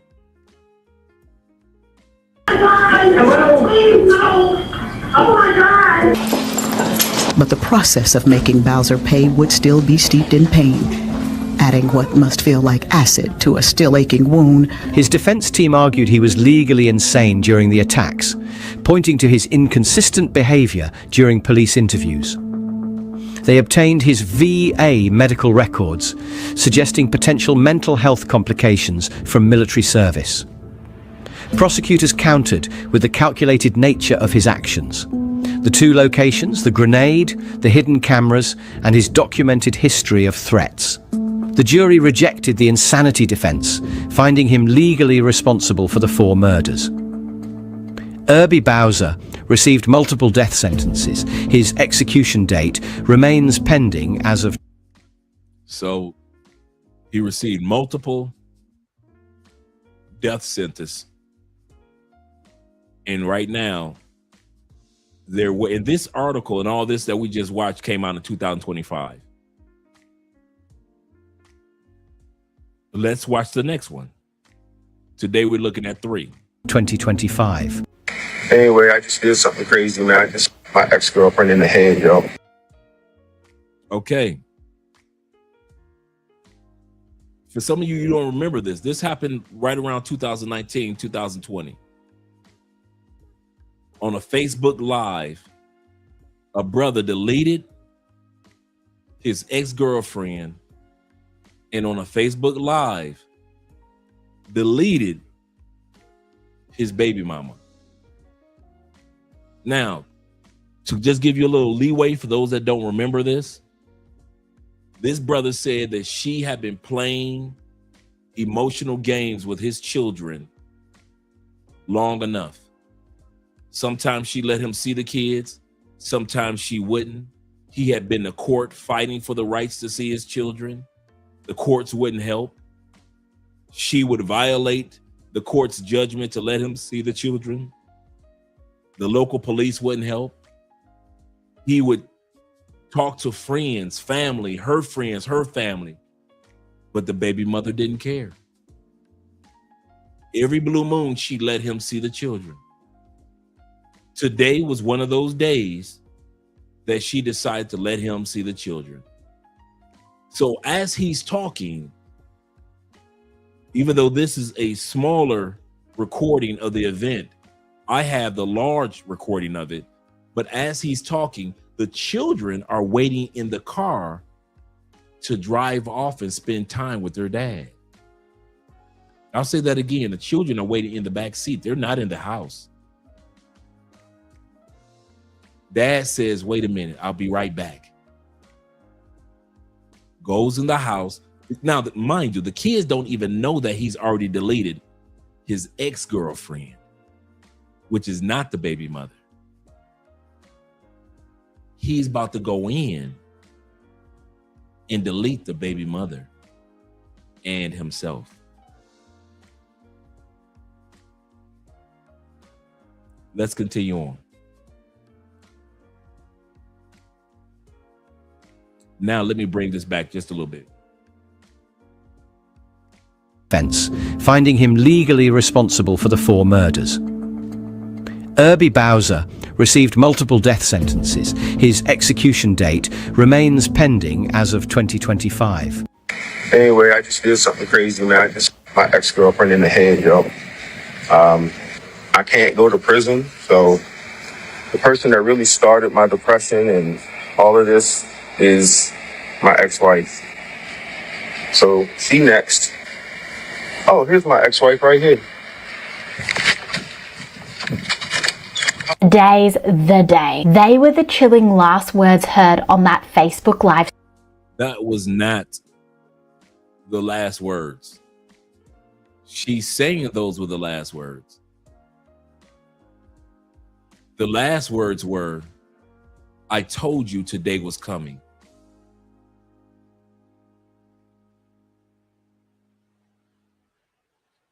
Some of his last words were, today is the day. But his last words were, I told you. When he rushed into that house, the little part that y'all just saw, when he rushed into that house towards his baby mother, he told her, today is the day.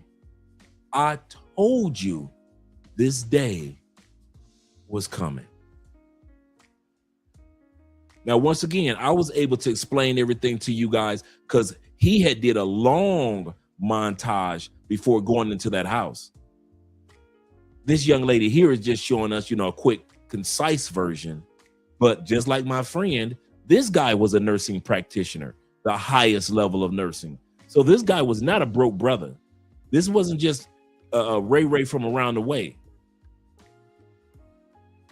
Very intellectual brother. You cannot be just the average nurse to become a nursing practitioner. And this man deleted his ex-girlfriend and then came over to the baby mama house, picked up the kids, put the kids in the car. They're waiting for dad. Let's go. Dad says, hold on for a second. I need to talk to your mama. He's still on Facebook Live. Mama come to the door like, why is he still here? He runs up in the door in the house, deletes her, and deletes himself. Moments later, Jay Black would take the life of his ex-wife. Jay Black was a 44-year-old nurse practitioner from Baltimore, and in truth, his life was seemingly crumbling all around him. 3 years he'd been having trouble with his ex-wife, Wendy, who, according to Jay, did not let him see his kids. Wendy had filed multiple protection orders against Jay. She told authorities she simply didn't feel safe around him, and all her requests were ignored by the courts. Now, Jay did end up moving on from Wendy. He got a new girlfriend and ended up having a kid with her. Her name was Tara Lanban. But by the end of 2021, things turned sour and the pair separated. Now, Jay began to panic. He thought he was going to lose Tara the same way he lost his ex-wife. And then he suddenly snapped. On December the 11th, 2021, he got onto Facebook Live to make a confession about what he had done. He had just... So he deleted 2 Asian women. Yeah. Being a nursing practitioner, a lot of guys don't realize that's the highest level of nursing. Threw it all away.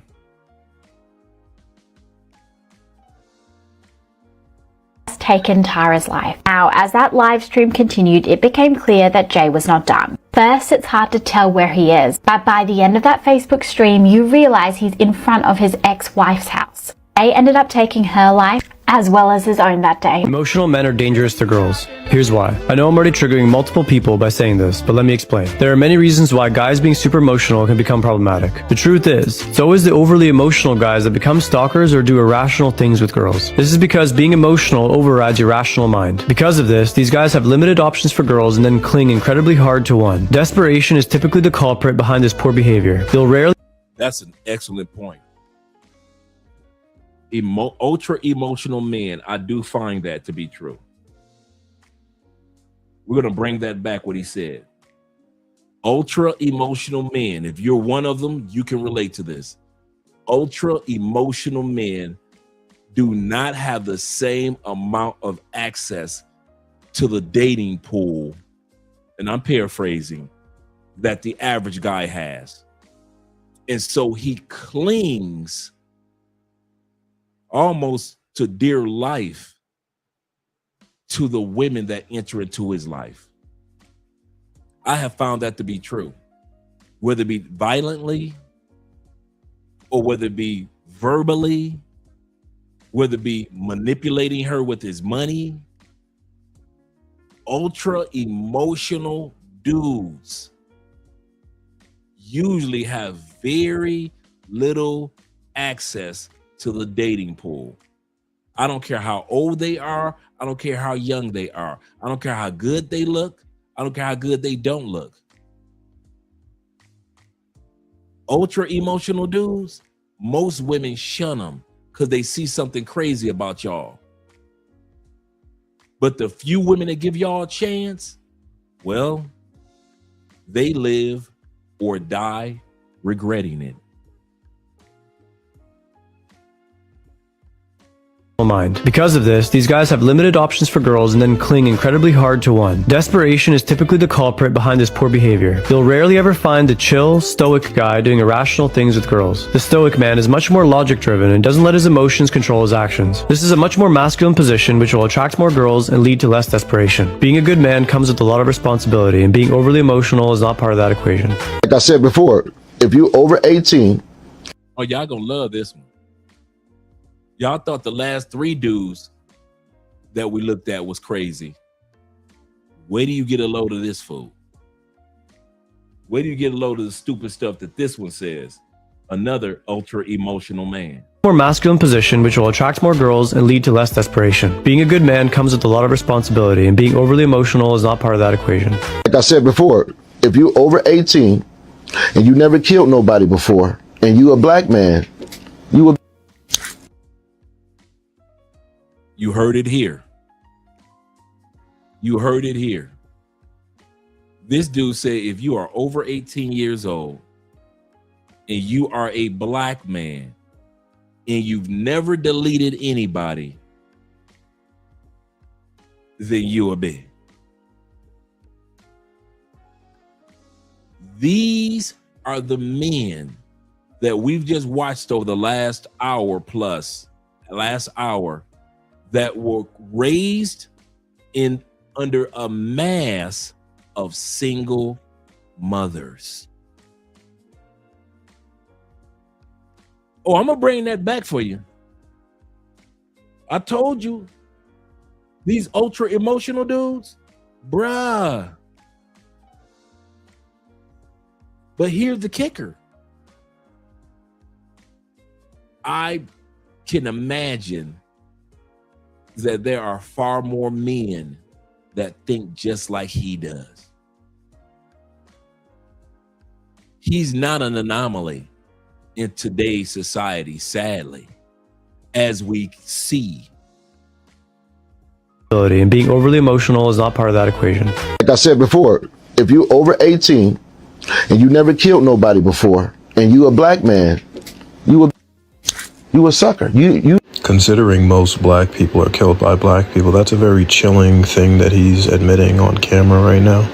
Unless you kill more of your people, you will be seen as a bitch. What type of ass backwards thinking is this? Not even somebody with Down syndrome would be this foolish. Arguing with an emotional man is just as pointless. When a man is emotional and reactive, he is not grounded. He's defensive and ego-driven. And once he's there, logic is gone. You're not talking to his leadership. You're talking to his wounds. He's not listening to understand you. He is listening to protect his pride. And every sentence you say feels like an attack. Every boundary sounds like disrespect. And every truth becomes, you're against me. And instead of taking accountability, he deflects, he minimizes, or escalates and reacts even louder. Now, it's not necessarily about resolving anything in that moment. It's about winning, and it's about being right. And this is the truth that women need to hear. The more you push an emotional man, the more unstable he becomes. You don't regulate him by arguing. You don't lead him by explaining, and you do not calm him down by chasing him. You disengage. Silence removes the audience. Distance removes the fuel that you're adding to the fire. Calm exposes who is actually in control. A grounded man will return to reason on his own. An ungrounded one will spiral even louder. Either way, arguing will not save it. Emotional men do not need to be debated. They need space to either self-regulate or it reveals who they actually are. And as strong women, they don't fight chaos. They don't match the energy. They don't beg for understanding. They stay composed. They hold their feminine frame and they let the behavior speak louder than the actual words. That is not cold. That is just being a little smart. So women, learn that too. I'm aware that before this sister speaks, and she speaks facts. I've shared with you guys one time I was on a panel on a very emotional Puerto Rican show, Jenny from the Block. Some of you guys remember her as a YouTuber. She might still be around. 40+ woman. Every guy wanted to smash her, but nobody wanted to marry her, right? One of those type of chicks. Like, she looks good for her age, but she just looks like somebody could smash her. But nobody's dumb enough to marry her because she's ultra emotional, right? And she's talking about Austin, and I joined the panel. It's me and two other white guys and a Latin guy. Very respectful to the Latin guy. Very respectful to the white guys. When it came to Andre, I was everything but a child of God. Never said anything to her. I hadn't said anything. And if you don't like what I said, you can get the F off my show. After being belittled, most ultra emotional men would have argued back and forth with her, cussed her out. B, you don't talk to me like that. Who the F do you think you are? When she said to me, and I could have been easy, like, you ain't do that to the white man, you ain't do that to the Latin dude, why you coming? I could have did all the emotional acrobats, right? And the old Andre, prior to 41, probably would have. No woman talk to me like that. My wife don't talk to me like, right? Could have did the whole thing, right? What I did was, and I've said this story before, I told her when she said, and you can leave my show. And I said, you know what? You're right. Click. And I left the live stream. Didn't go back, didn't look, wasn't in the audience looking, because ultra emotional dudes will do that. They will leave somebody's show and then they'll listen from the background, or they'll run to the comments and be talking and arguing in the comments. I get it. It's 4 months later. Now, as a man, I'm like, man, that was crazy. I was upset, but I'm a stoic now, right? I get an email. Hey, Andre, I just want to say something to you. A few months back, man, you were on this live stream called Jenny from the Block. And I saw how she spoke to you. And I saw how she treated the other audience. And I was there when she left and how she was talking about you and your wife. Bruh, I just want to say thank you. You don't know me, but how you handle that as a man, how you control the scenario by not allowing the scenario to control you. I caught that, bro. I just want to let you know I appreciate seeing that, man. You take care. Wasn't a long message, very short, to the point. Being in the ultra emotional male never pays off. Okay. There was this country pop singer. She was doing okay, right? Decent record sales. But she was up for an award. Best video of the award. Not best music, not most records sold. You know, some people knew who she was, a lot of people didn't. But they knew her video. And so she won for video of the award. They may not know her, but they knew the video. As she's receiving her award, an ultra emotional male raised by a single mother with Hennessy in hand storms the stage, snatches the mic, tells the world, your video was good, but Beyonce's was better. After that moment, Taylor Swift became a multi-billionaire.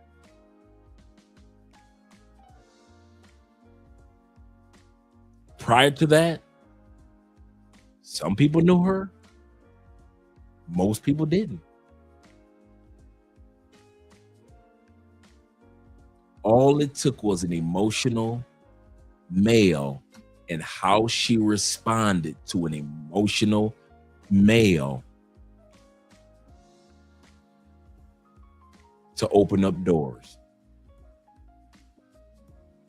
A few years ago, Brother's on stage doing his job. He clean, got his tuxedo on, and his job is to be the host. I mean, he's looking good. And he's cracking jokes. He's done it before. He's been a host on this show before, cracking jokes on the audience and just cracking jokes in general. Until he cracks the jokes on one guy's wife. And the guy storms the stage as an ultra emotional male and smacks Chris Rock.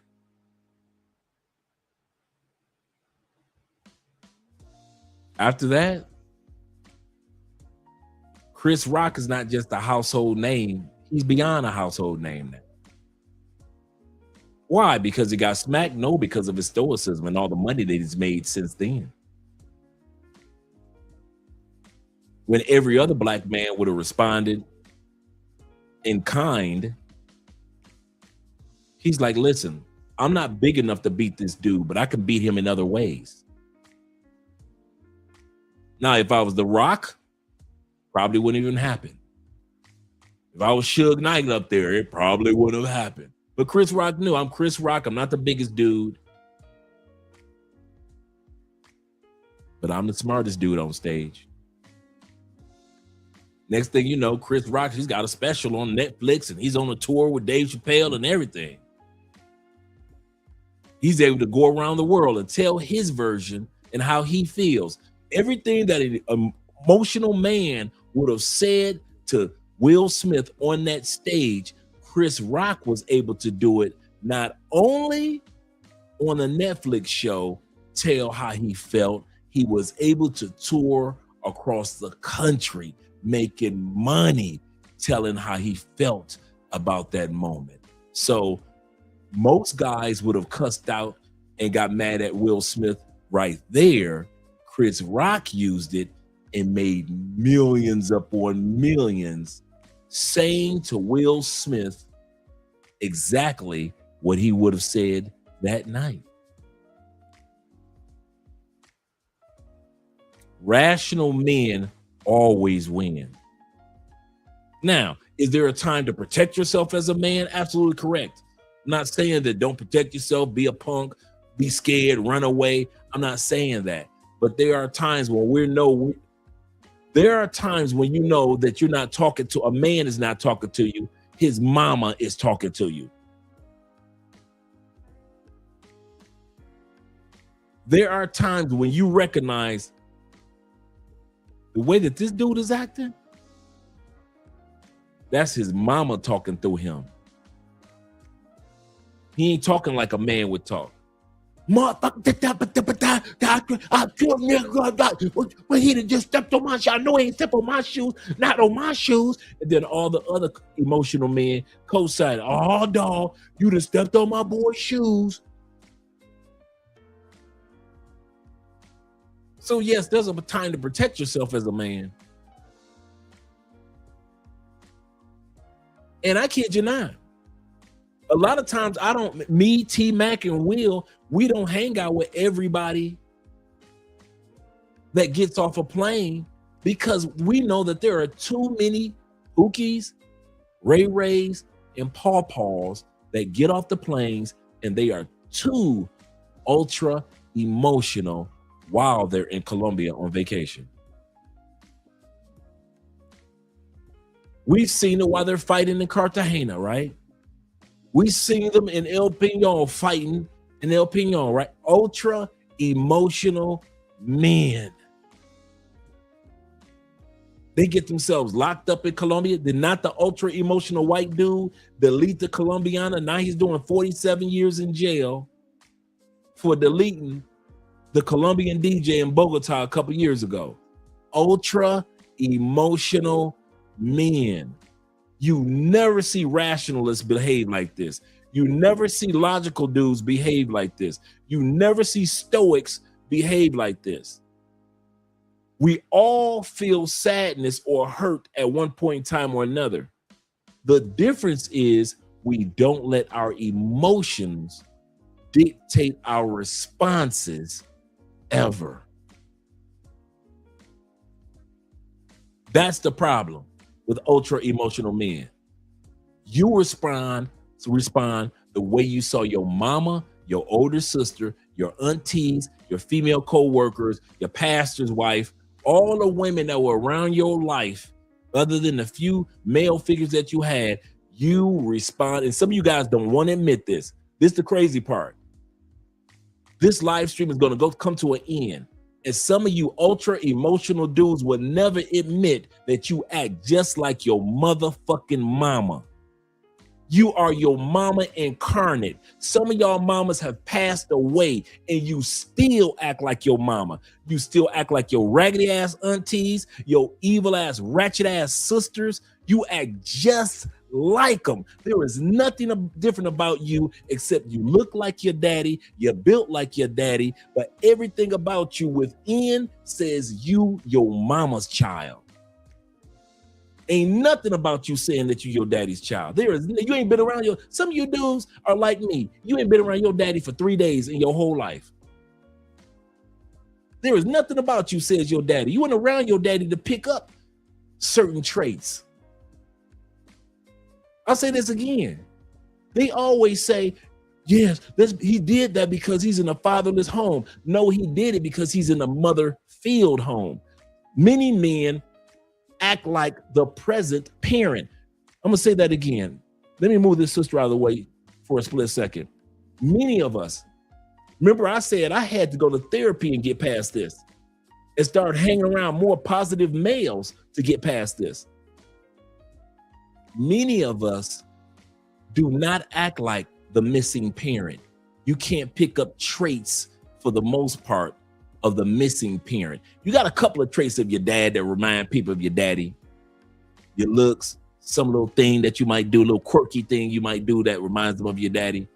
But as far as day-to-day behavior, your missing parent, you can't pick up traits from. They're not there for you to pick up traits from. So who the hell are you picking up these traits that got you dropping out of high school? That got you in some of the highest incarcerations? That got you having baby mama after baby mama? Whose traits are you picking up that's got you in prison? That's got you ultra emotional? You cannot be in a relationship without being emotional in it. Whose traits are you picking up that's got you doing domestic violence? Your present parent. You picked it up from your present parent, not the parent that's missing. Who is normally our present parent? Our mothers, grandmothers, sisters, aunts, and those bitter women in our churches. You picked up who you are as a man, and you wonder why you can't control your emotions like you want to. You do not want to be a ultra emotional man, but somehow, some way, when that woman says one thing, you snap. You say, what to me? And you cussing out everybody. I'll knock your head off. You know where you got that from? Your missing parent, your dad that wasn't there? Who'd you get that from? Your mama. I got it from my mama. I got it from my mama. You got it from your mama, the parent that was right there. So let's stop acting like, boy, if it wasn't for mom, yes, you're absolutely correct. If it wasn't for mom, making sure that you made the football practice. If it wasn't for mom, making sure that you got your homework done. If it wasn't for mom cooking nice hot meals, you don't know where you would be. Thank you for mom. But let's not forget, if it wasn't for mom, most of us men would not be so messed up emotionally because we picked up her traits. But here's the kicker. The emotions that mom expressed works for women, not for men. I'm going to say this again. How your mother, your sister, and your aunts acted, it didn't get them put in jail, did it, for the most part?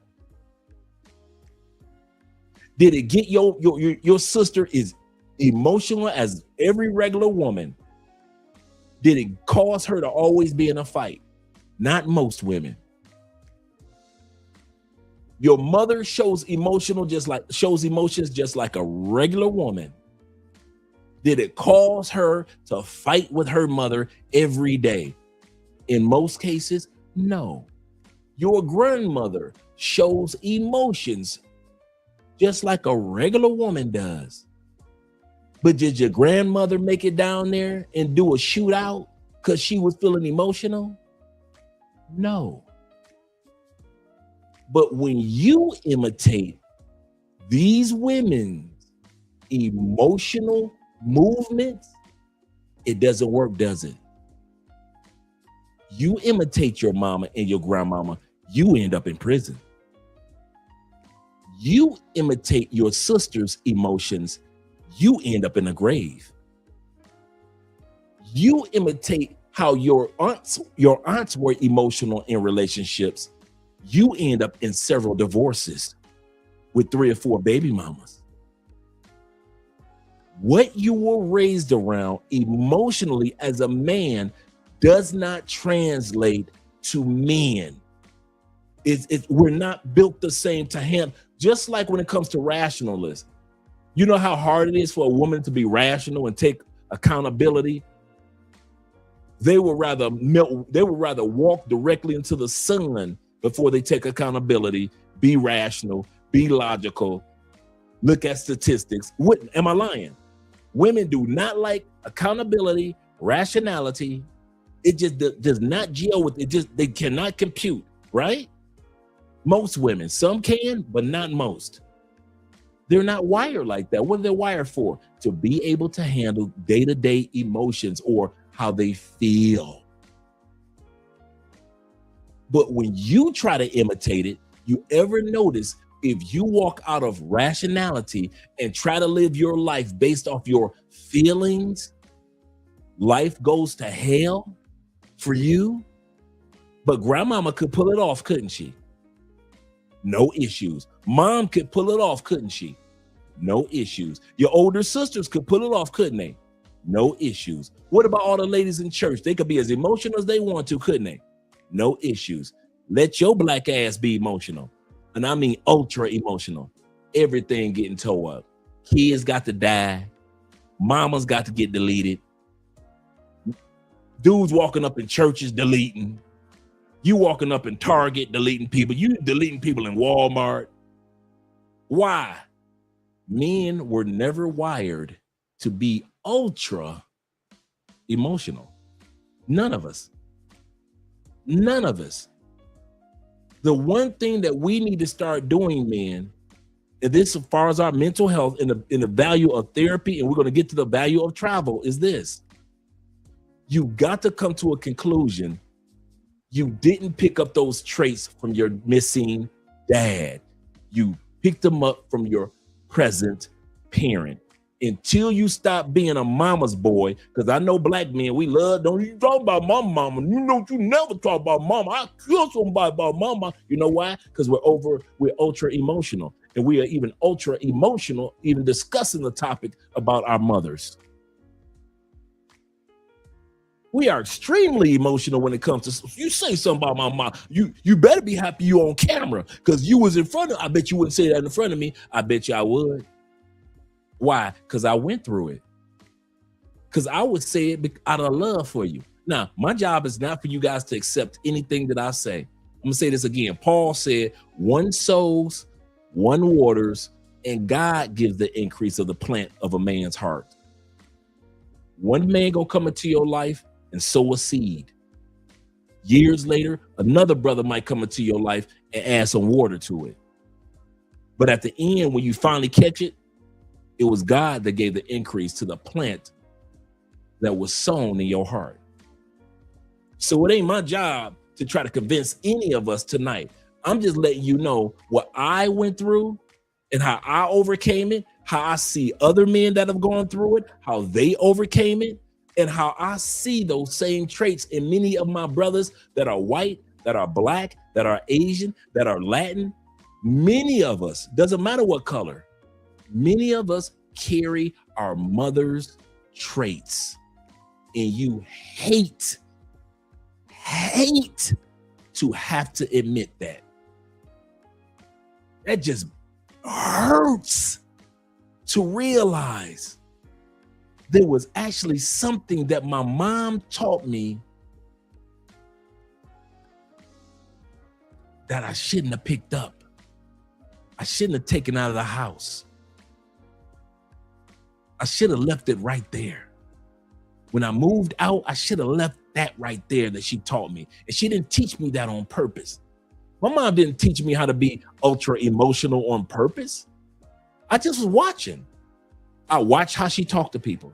I watched how my sister talked to people. I watched how my aunts talk to people. I watched how the ladies in church talk to people. I watched how women on television talk to people. Did you know this? Did you know this? That over 60 to 70% of jokes on television, when they tell a joke on a sitcom, did you know that most jokes are catered towards men? Watch any sitcom. The male is the butt of the joke. The Cosby Show, who was it? Bill Cosby and Theo. Were not most of the jokes of that show centered around something that either one of those males did? Let's take it back. Archie Bunker. Was not Archie the joke centered around him in Meathead? Not the mother, not the daughter. Gilligan's Island. Was not Gilligan and the skipper the butt of the jokes? Not the ladies, not Mary Ann, not Ginger, not Mrs. Howe. The men. Name any. The Simpsons. Who's the joke? Bart and Homer.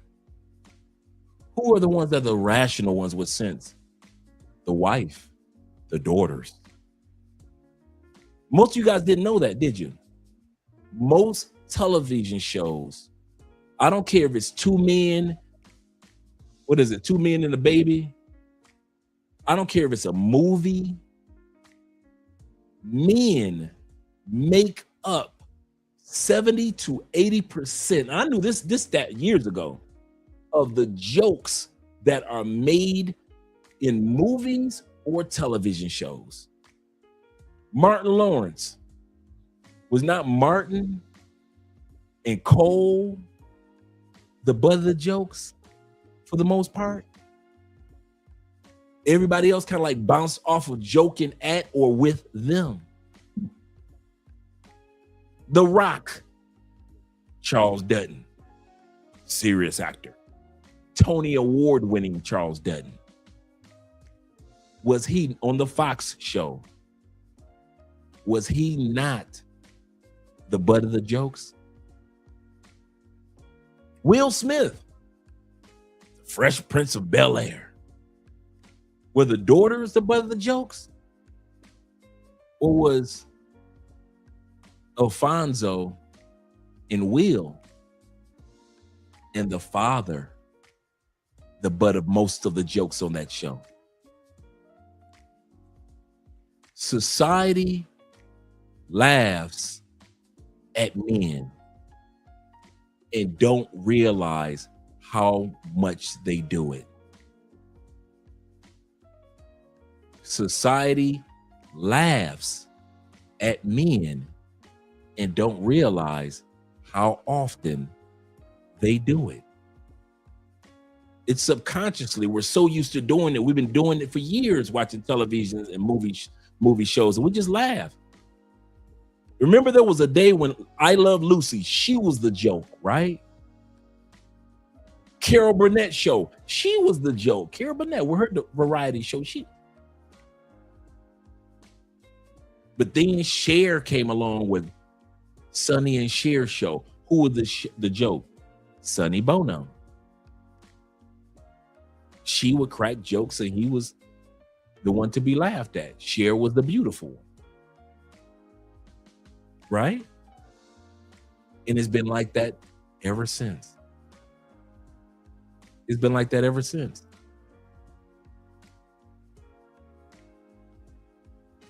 Who was the joke on Laverne and Shirley? Laverne and Shirley? Lenny and Squiggy. Right? The two neighbors. Who was the joke on Mork and Mindy? Mork or Mindy? We laughed at Mork. And the more jokes they wrote, more we laughed at Mork. Bosom buddies. Tom Hanks just started. Who were the joke? The ladies that they were trying to live with, pretending they were ladies, or Tom Hanks and his boy? The jokes. Commercials were the jokes. Television shows were the jokes. Society globally is taught, don't take men's emotions or feelings serious. They can handle it. It's just a joke. I just cheated on him. He can handle it. Wait a minute. I only took his kids away. He can handle it. Why y'all tripping? I only got him fired. He'll get another job. Listen, I only set his clothes on fire and his car on fire.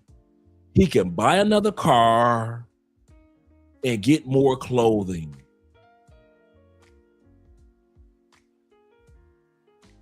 We're the jokes. We've always been the joke because society is taught that we can handle it. And I know what women will say. Well, you guys wrote most of those jokes. You know why men wrote those jokes like that? Because they were marketing the commercials during the show to who? Since the dawn of television, men were the butt of the jokes except for a few television shows like Carol Burnett, like I Love Lucy. Men were the butt of the jokes so they could sell products during the commercial to who? To women. And they knew they could not get women to watch a show, to watch the commercials, if the women were always the butt of the jokes.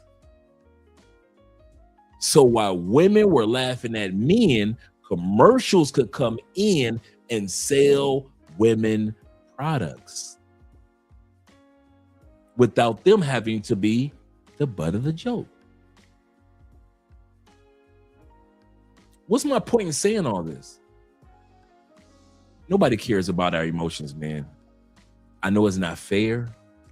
So we're going to have to care about our own emotions. And this sister who's about to speak, shout out to Corporal ST. This sister that's about to speak, she's about to give an excellent example of what I just said. I'm not a man and I will never be a man. However, I'm not willing to debate what I'm about to say. So I low-key feel like now that I've healed and I look at relationships differently, men get the short end of the stick because you're not allowed to be sensitive, but how dare you not talk to me about how you feeling? Don't be emotionally constipated, but if you tell me too much how you really feeling, then I don't believe that you're man enough for me. I don't want you to be this superhuman all the time, but you can't take that S off your chest. Do not sit the world down off of your shoulders around me because I'm not willing to pick it up and help shoulder it. Like, you can't have boundaries. You can't have standards. You can't require a woman bring something to the table that you set before she was even in the picture. You're not allowed to have a broken heart. You're not allowed to be afraid of love. You're not allowed to have walls. You're not allowed to be vulnerable. There are so many things that the world will not allow you to do, but they also expect you to do the same thing. You know what I mean? The world would have you to believe that you're... world's cold as a mother. okay? And you get older, one thing I learned, only women, children, and dogs are loved unconditionally. A man is only loved under the condition that he provides something. I've never heard a woman in my life say, you know, after he got laid off, we got so much closer.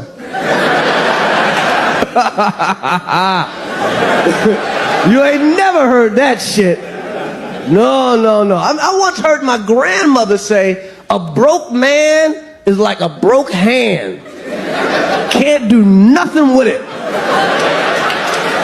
What kind of gangster shit is that? I just want to take one step back to this idea that men can't take what they dish out. That's one of the, it's one of them things that sound good, but once you start to really unpack it, it's low-key dumb. Because a lot of people can punch hard that can't take a punch to the jaw. I don't know why people think the ability to inflict pain is somehow reflective of the ability to take it. Like when we talk about this thing where men suffering in relationship, it's a whole lot of women that take up a lot of emotional space in a relationship, but couldn't take it at all if a man started to assert his space emotionally, which is why we get called sassy now, right?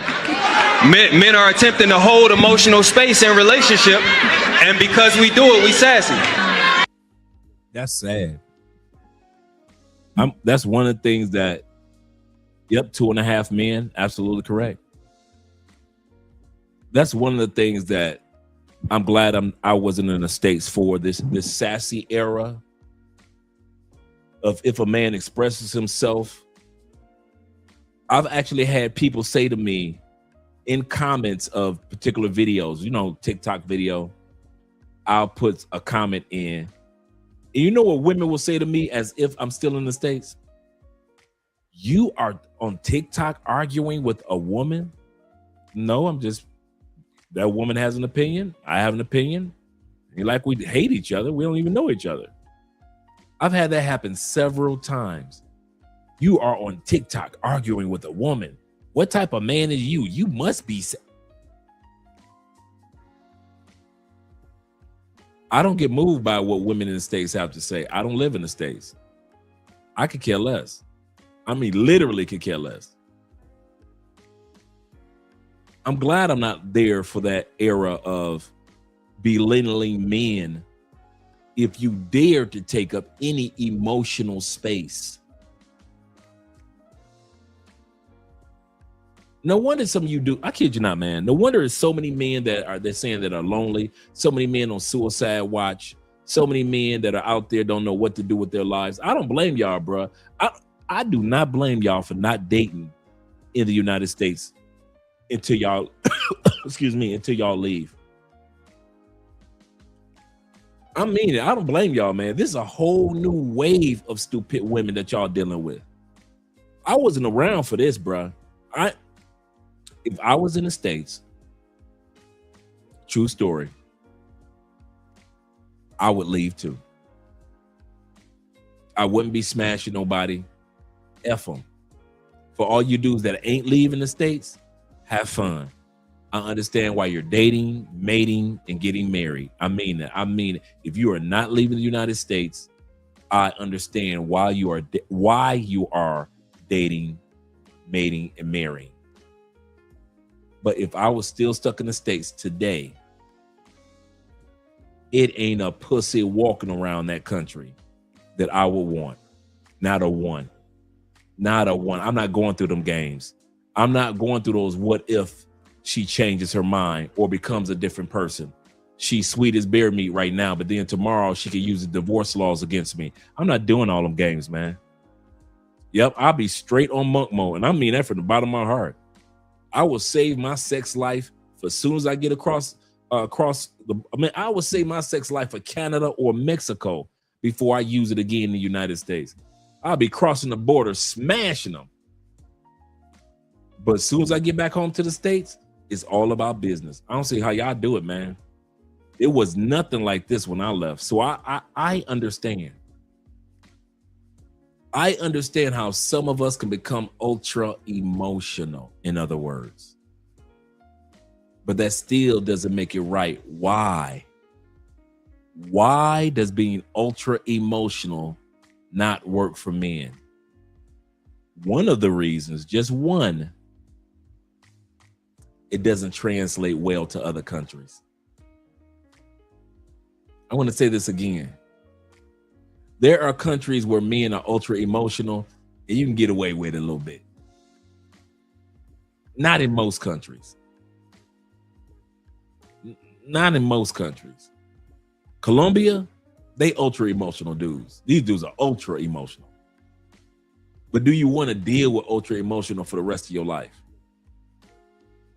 I see dudes here in Colombia, man, in their 60s and 70s, super insecure, super emotional about their woman. I'm like, man, your woman is 72. Don't nobody want her. But you can't tell a Colombian dude that. These old Colombian dudes be looking at you like, don't look at my woman. I'm like, dude, your woman is walking with a walker. Your woman is walking with a walker, sir. But in his mind, she 23 and fine. Ultra emotional. But there are other countries that's not. So it doesn't translate well, man. And that's why I say, man, get your mindset right. Because if you can't handle not being ultra emotional around them fat ass women back in the States with them weaves and them eyelashes and the Botox and all that mess of that. If you can't, now they got the fake dimples now. Now they getting fake dimples. Now they getting dimple surgery and they look like bullet wounds. That's the funny part. True story. If y'all ever want to see something that looks crazy, go ahead, Google the dimple, you know, the fake dimples or the BB dimple, whatever it is, the BBD, right? The booty, the breast, and the dimples, the BBD. And it looked like somebody shot them in like a bullet wound that healed. It don't look like real dimples. You know how people with dimples, like when their face is straight, you can't see the dimples unless they're smiling or talking? Well, the dimple surgery, even if your face is just straight, stoic, it still look like a bullet hole like that. It's kind of it's like somebody pierced it or shoved a spear in their face. That's how people with most people with dimples, if they are not smiling or talking, you really couldn't notice that they had dimples. Soon as they start talking, the dimples show. Soon as they start smiling, the dimples show. Well, these women, they can be asleep and the bullet wound dimples will show. I kid y'all not, man. Okay, while they're talking, I said I'm going to see if I can pull something up. Let me let them talk. But you can punch hard emotionally, but you can't take it.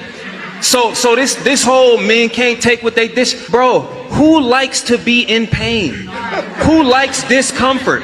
It's one of them things that sound good because the women who've been affected can collectively come together and point they.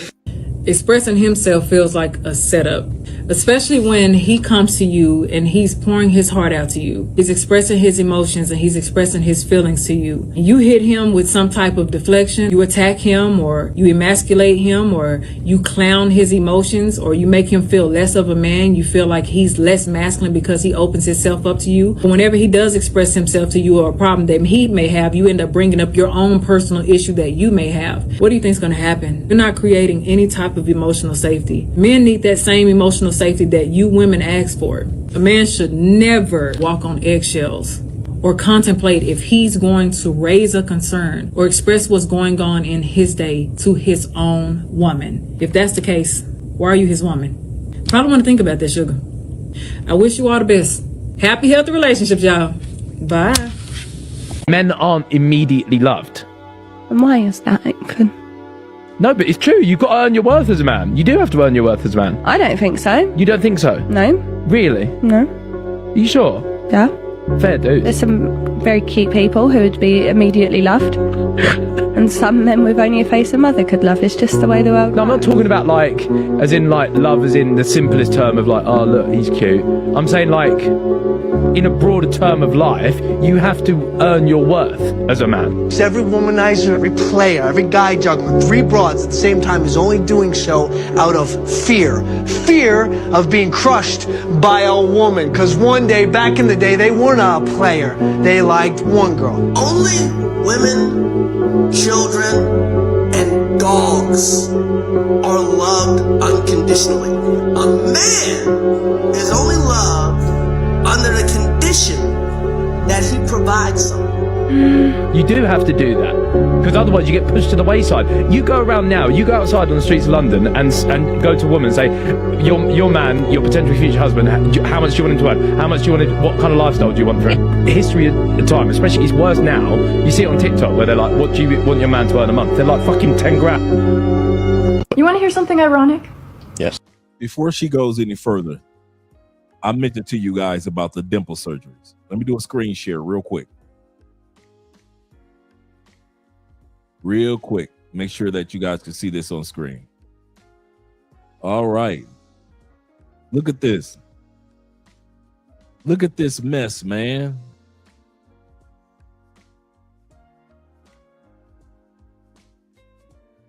These women look like they got bullet holes. Look at this mess, man. Look, somebody shot her in the face.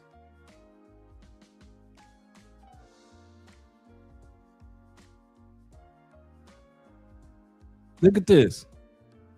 This is surgery that they get now. Look like somebody hit her with a spear.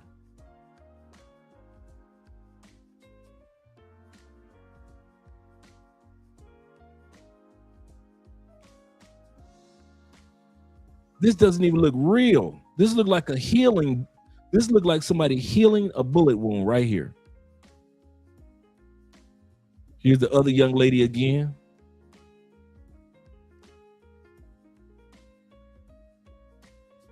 Look at these women. All of them look like they got shot in the face.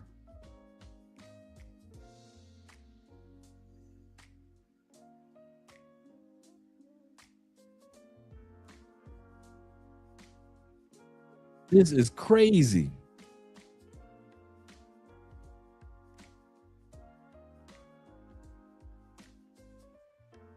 This is crazy.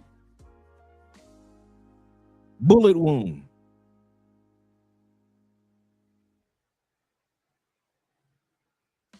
Bullet wound.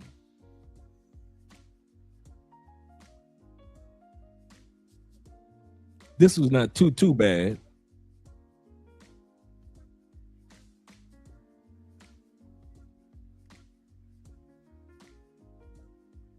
This was not too bad, but it's still deeper than the average.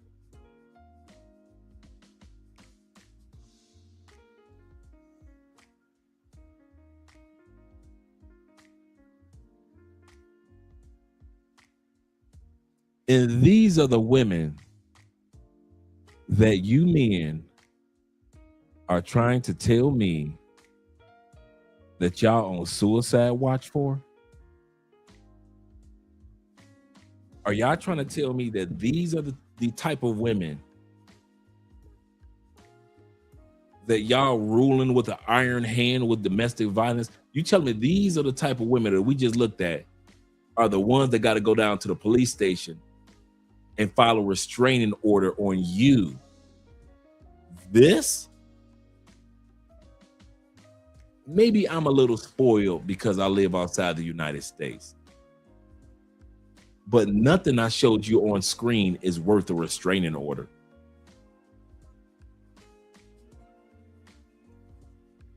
Nothing. Man, y'all funny. Look, somebody just hit him in the face with a spear real quick. Or a dart.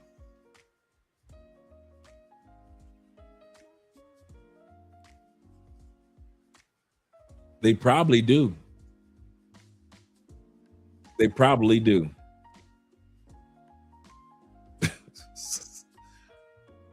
Let's continue on, gentlemen. Let's continue on. Men live much more difficult lives than women, right? Women live a little easier, have an easier route. But men are the ones who create that easy route for women. Men are the reason we're able to live. Shout out to Scott. So how does a woman make a man's life easier? That's the question. That's the discussion. Let's talk about it. Catering to a man starts with acknowledging his hard work. Acknowledge what he does for you and for himself. Because let me remind you, growing up as a man is a choice. You could be a 40-year-old boy. You could literally be so immature. You can choose to not grow up as a man because your hormones, they're not like women's hormones. Women, once we get our period, we're women. Okay, that's why they say we grow up faster, right? A man can be a little boy still. So choosing to work hard is a choice. That is a choice as a man. Yeah, that's true. I've said it before. Women just are, men are built. So basically by default, men are going to have the more difficult life. You can have an 18-year-old bimbo woman who's slightly attractive, who can potentially get with a millionaire and have an easy life. But if you're an 18-year-old bimbo as a dude, no one's coming to save you. No one. So acknowledging that, it makes his life a little easier. You know, he's able to feel recognized. He's able to have an end goal, something to be proud of, something to motivate him, you know? Men have harder lives. Not all by choice, but a man chooses to be a man. And if your man is choosing to be a man, choosing to be hardworking, disciplined, you know, have goals in life, acknowledge that. Acknowledge that. Just like how a man acknowledges how beautiful you are, acknowledge his hard work. That is the simplest way to make a man's life easier. Acknowledgement. Acknowledgements. You know, he needs an applause every so often, a pat on the back, something. Say something to him. It doesn't have to always be physical. It doesn't have to be, you know, through love. It could be through friendship as well. Just acknowledge it. Acknowledge any man that works hard, because his life is not easy choosing to work hard. It's not. She's really just talking about basic gratitude. That's it. And for me, this is one of the biggest green flags that you can have with your woman is just, is she grateful to have you? Just that simple thing. Is she grateful for what you provide to her? Is she grateful for your hard work? Is she grateful for the tiny things you might do for her? The fact that you might pull her a little bit to the side so she's not too close to the road. Those little protective things like that. If a woman is not grateful for what she has, she's almost destined to look for something else. It's the opposite of the grass is always greener mentality. The grass is green where you water it. I think the best thing you can do is ask a man, babe, do you want me to pray for you? Do you want me to be quiet? Or do you want to talk? Even if he doesn't answer any of those questions, just hold space for him. Hold space for him. And remind him, I see you.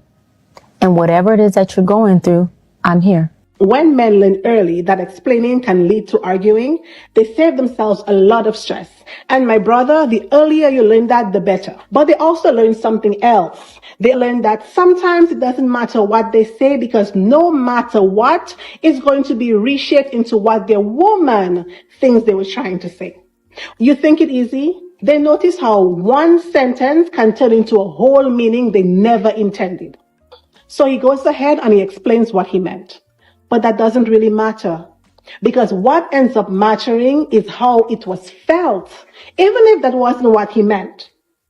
So the man explaining to the woman exactly what he meant still doesn't matter, because only thing that matters is how she felt. So at some point he's going to ask himself, what's the point of explaining? So instead of explaining and being misunderstood, they simplify, they say less. They choose their words carefully until they remain silent. Open up to a woman? Yeah. Never. No, never. When's the last time you think you've opened up to a woman? We don't.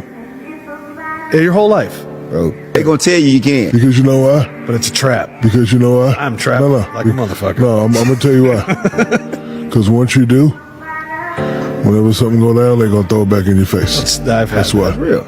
That's why. So you can't ever. That's why you cry, because your dad left you. Yeah. If you're coming to me emotional about something that's happening, I can't date you, bro. Like, if you got a lot of feelings, like, you're gonna need to go back to your mom. Who wants to date a loser at She all? can handle that. He's crying, he's the loser. So he would bring certain concerns up, and you would just be like, yo, get over it. I don't have the tolerance for that. So when you're too emotional or you're not used, don't you want a man to be emotional? How emotional are we talking? That's what I'm saying. I don't want you crying to me about everything. No. Fam, she's telling you And that's they don't want exactly an what emotional man. I don't. Y'all hear what they're saying? You hear what the ladies are saying. They are not looking for you to be emotional or even ultra emotional. Not in the States, they aren't. There are other countries, men will be emotional and women ain't tripping that much. But not in our country. And this is the reason why I brought this portion up. This is how men end up snapping. Because you can't express it to your mom. You can't talk to your sisters and aunties. Your female friends gonna laugh at you. And your girlfriends, they really gonna ridicule you. And so it builds up.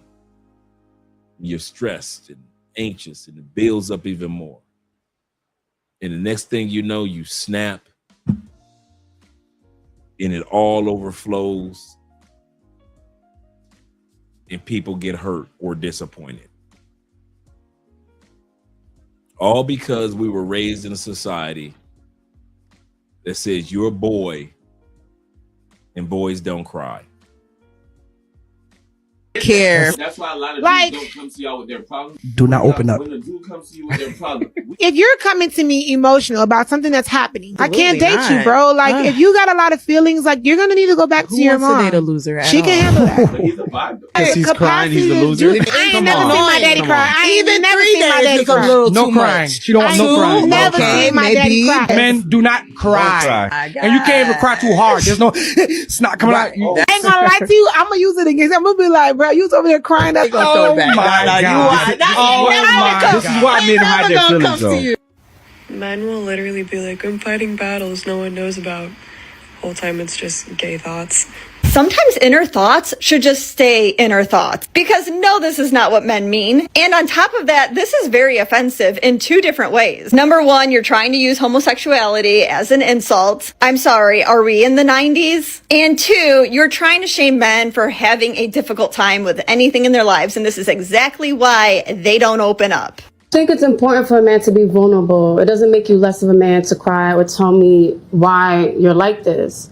Like, I know society deems you as weak, but that don't make you weak. I feel like if we could talk about it and I could help you through it, we could be bigger and we could be better. As a man, you need to pick your battles well.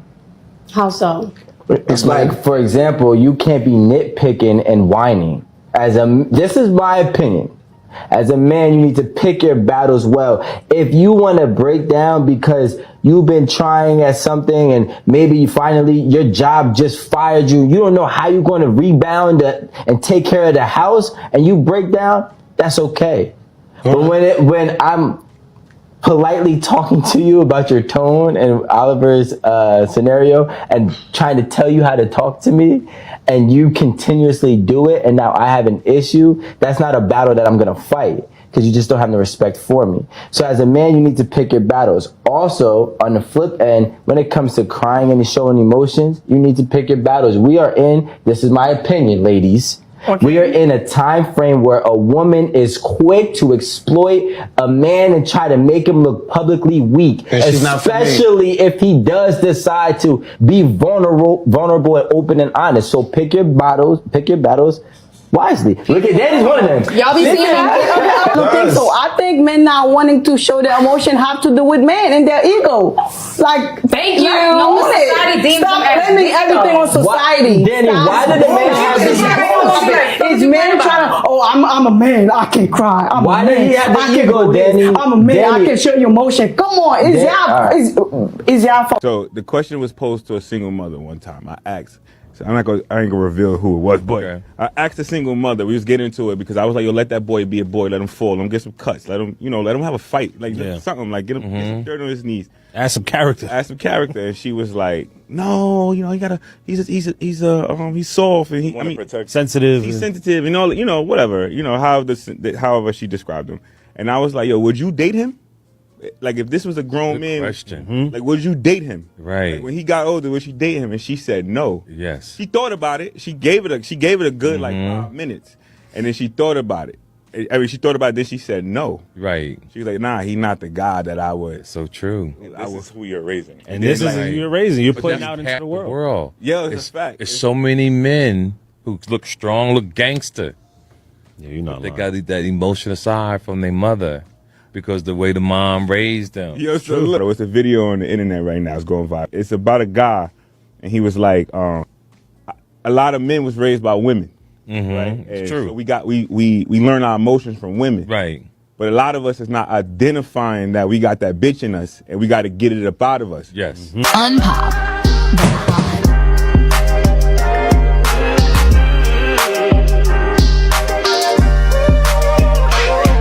Single mothers that is living their best life ain't on here crying, depressed, broke, sad, tired, that's out here really living.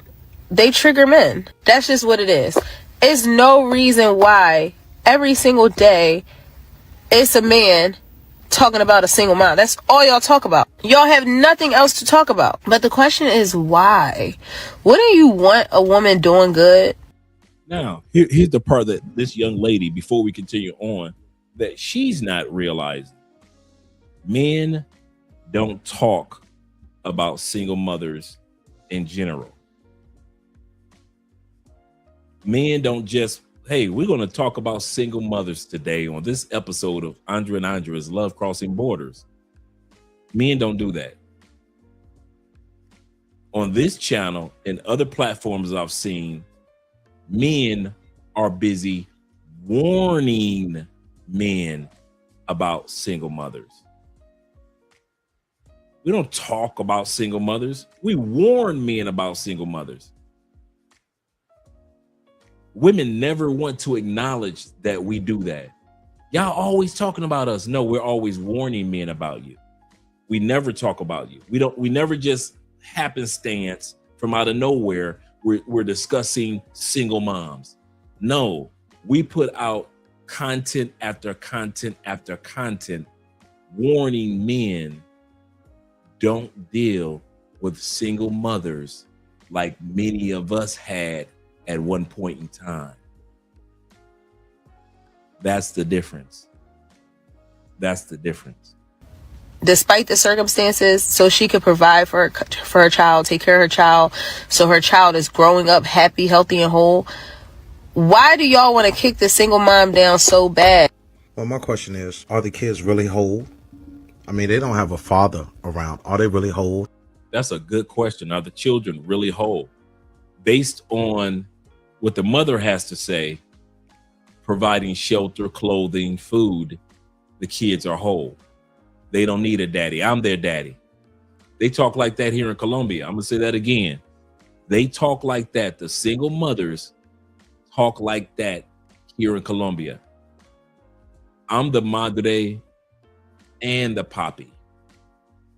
What? You the madre y papa. What?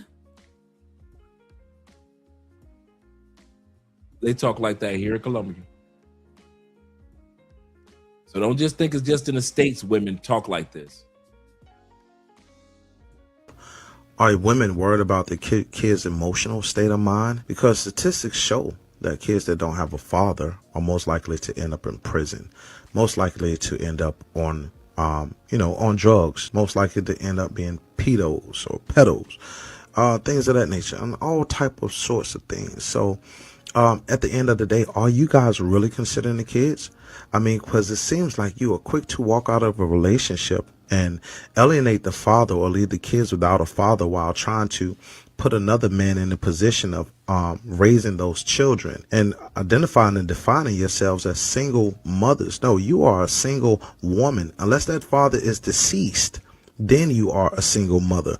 But a lot of y'all walking around here with children's fathers who are readily alive and available and ready to take care of their children, but you want them to bow down and submit to you in order for them to take part in their children's lives. So that's why men talk about single mothers. And I'm pretty sure it's a lot of more things that a lot of men would like to say. So drop it in the comments. Let them know why we talk about single mothers. It's statistically a fact, single mothers, we produce the worst product, right? Part of that, when we talk about males, especially black males, we don't realize that we're programmed, because if you don't understand history, you won't realize that, like, it starts with the female. Even when we were slaves, the idea is if you program the mind of the female slave, she will raise the offspring to continue your agenda without you having to be physically involved. She will teach her children to abide, because we're the first givers of life and care when kids are small. So we train them up to be good slaves, follow these particular rules. We indoctrinate and, create certain philosophies in their mind. So by the time they're big and strong, they still following behind the same agenda that was placed into us. So when you look at males that come from single mother-headed households, if you don't get around positive male role models, you have the emotional management skills of a woman. I didn't say it. Love Dorsey said it. I'm gonna bring that beat back. We don't need Klansmen like we used to attack the community. As long as we have emotional women raising emotional boys, the community is attacking itself. They don't need to take scholarships away from the black community. Most of y'all ain't even graduate. Most of our kids aren't even graduating high school. And then for those that do graduate high school, they can only read on the 6th grade level, like the president. You literally don't even need Klan rallies anymore. You don't need Aryan Nation. You don't need all that. White supremacists, you don't even need that no more. White supremacy can be a thing of the past starting today, because they have programmed the mothers so well to program young boys so well. You see these children just at the age of 19, 20, 21, running up and down the streets in the community, jumping on top of people's cars, running into department stores, stealing everything and running out. One young man a couple days ago, I don't know if you guys saw this young man wasn't even fighting back. He was literally being bullied by other young black kids. And when they were done bullying him, they shot him in the face. I think the kid was just 12 years old. The video is everywhere. This just happened over the last week. Kid just stood there with his backpack. All these young black kids bullying him. And when they were tired, when the fun and games were over, they shot him in his skull. We're talking about 12-year-old kids deleting 12-year-old kids. They do not have to. If y'all ever wonder, one of the reasons why I left the United States, y'all thought it was all for me, for my generation? Did y'all really think I left the States for me?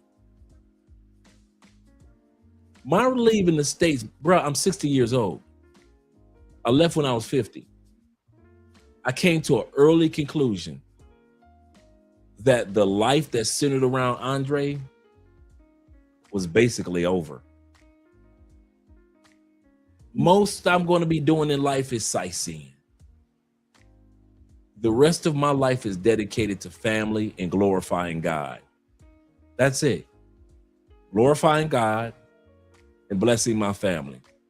One of the ways I told myself I would bless my family, ain't no fucking way is my wife ever gonna live in the United States. The rest of y'all can drag a woman to the States. And for some guys, it works out well.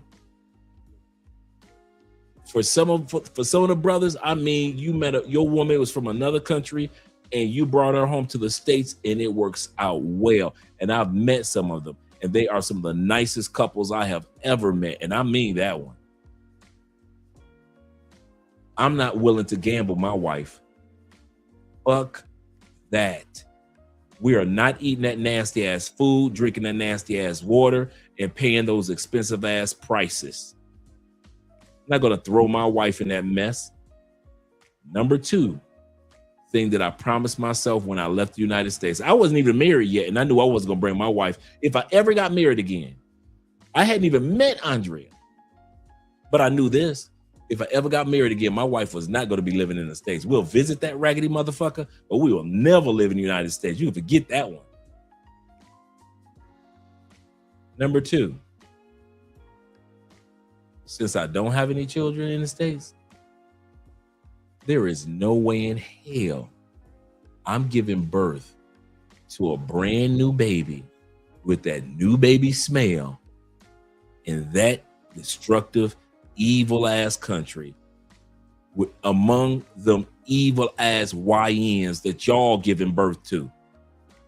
Because somebody's the daddies. See, we talk about the mamas on this show, true, but somebody's giving the DNA for the woman, the seed, in other words, the sperm, to spawn these little monsters that's running rampant throughout all the cities in the United States. And I can see my son being that kid that's not, or my daughter being that kid that's not problematic, going to school, going to football practice, going to basketball practice, going to cheerleading practice, and one of y'all little badass, raggedy ass kids run up on my daughter because she got the good curly hair because she mixed, and put a knife to her throat or a bullet in my son's skull. Y'all raggedy ass kids. So I told myself, Dre, if you gonna ever have a child, ever, remember, I hadn't met Andrea yet, but if you ever have a child, your ass is not going to have a child in that motherfucker among them evil ass kids. And I said this at 50. And my prediction came true.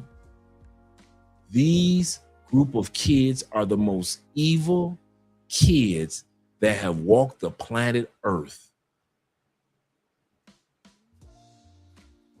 Y'all kids are horrific. People look at American kids from around the world and are like, what the, not who. They don't look at our kids like who. They look at our kids like, what is that? And I mean of all races. It ain't just black kids. It's white kids out there acting a goddamn fool too. And you think I'm gonna give birth to a brand new baby with the new baby smell,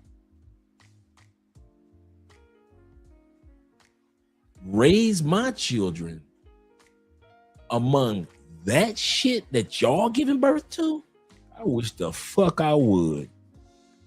I wish I would get an American woman pregnant or drag my woman and my kids to the United States. Those are the two promises I made to myself at 50, because I knew I've done everything. I've seen everything. If I go to a club, I've been to many clubs. If I go to the forest, I've seen the forest before. If I go to a mountaintop, I've been to the mountaintops before. In other words, if I passed on today, I've had a really, really good life. So I've dedicated the rest of my life to glorifying God, by being a good example, by giving back to the community, and making sure my family don't get fucked over by dragging my family to the United States and raising my kids among the most nasty, ratchet, filthy ass children that y'all giving birth to. The fuck I would. I could see right now my daughter running home from school because y'all old jealous ass kids trying to cut her hair out of her head. I can see y'all doing some shit like that. I can see y'all Y'all sons always trying to put y'all ragged ass hands on my son because your son ugly because you gave birth to an ugly ass son with a fat bitch. My son come from a handsome mama and a handsome father, beautiful mother, and now y'all hateful ass, evil ass kids trying to cut his face and shit because the girls like him. Y'all think I'm a damn fool. Y'all think I'm stupid, huh? Ain't no way in hell I'm gonna have a family. That's one thing you will never have to worry about. America, you ain't got to never worry about me dragging a family to that motherfucker ever. Ever. We will visit, and our visit will feel like 15 minutes. Man, they just got here. They leaving already? Yes. And I love America. I talk like this, and I love America. Shh. They're gonna have my kids run around with y'all little badass kids and talk to them all type of evil shit. Everybody's doing it, Dad. It's for the cool kids. You think I'm gonna have my kids like y'all kids? If you take their cell phone, they delete you in your sleep. Half of y'all scared of your own kids. Grab their cell phone tonight if you want to. I'm gonna say that again. All you fathers, you got a teenager, go ahead, grab their cell phone tonight if your ass want to. Your ass gonna be deleted by tomorrow morning. Else, them badass kids will slice your fucking throat, you and your wife's throat, while you sleep over a fucking cell phone. And you think I want to raise my family in that environment? See, here in Colombia, the most I got to worry about is somebody doing a petty crime. Dad, what's going on, baby girl? Somebody snatched my cell phone. Don't worry about it, baby girl. Daddy gonna get you another cell phone. That's the word I got to worry about in Colombia. That's it. I got to make sure that she stay away from these emotional ass Colombian men and boys. Other than that, that's it. In America, shh. Ultra ass, emotional ass dudes. My brother said, Dre speaking facts. Shout out to user being in the building. With a $20 love. He said, Dre speaking facts. Top 3 streams. I'll take that. I kid you not, man. If y'all ever wonder my agendas, I'll be telling y'all, man, I don't be holding back. When I came down here at 50 years old, I told myself certain things will not happen. My wife already knew. Don't ask. Don't come my way talking about no damn living in the United States. I ain't like you all, you dudes. Let the woman convince y'all to move to the States. Like I say, I know some great couples that it worked out, but that is not the norm. And so I'm not about to gamble with whoever I was gonna marry, even if I hadn't met Andrea yet. But ain't no fucking way we gonna move and live in the States. Fuck that one. You ain't never got to worry about she got a green card on me and she decided to leave me. I ain't got to worry about that bullshit. And so when I married Andrea, she like, I don't want to live in the States anyway. So we ain't never had to worry about that. Our kids, my kids gonna still listen to the best of Earth, Wind, and Fire. All of Stevie Wonder's albums. Prince, Michael Jackson, Frankie Beverly and Mays, Run DMC, Wu-Tang Clan, the best of SWV. My kids gonna hear real music. You think my kids gonna be in the States listening to that bullshit your kids listening to? My kids ain't gonna even know who the fuck a Cardi B is. My kids ain't gonna know no fucking Meg Thee Stallion bullshit. You think my kids gonna be listening to Meg Thee Stallion all over here in Colombia? No, your kids gonna be programmed with that bullshit. And you wondering why your daughter, 13 years old, she going to school damn near with nothing on. And you gotta tell her, girl, if you don't take your ass upstairs and put some more clothes on. Dad, I'm trying to be like Meg Thee Stallion. I'm trying to be a city girl. My kids ain't gonna even know that city girls exist. They mama gonna teach them how to be old souls. I'm gonna teach them how to be responsible souls. Man, my kids gonna know all the delphonics, confunction, shy lights, the stylistics. Bet you back golly, wow, my kids gonna know them. My kids gonna know how to salsa and Chicago step. You think my kids gonna be back talking about something, throw it back on Instagram? The fuck I would. My kids be in the living room with their mama trying to throw it back for the gram. Like y'all kids doing. You ain't gonna be wondering what my kids ain't gonna be running outside on top of people's cars and shit because 30 other kids are doing it. Bet you my kids won't be yours. They out there right now while we talking. It's a bunch of y'all raggedy ass kids running up and down the street right motherfucking now. And you know I'm telling the truth.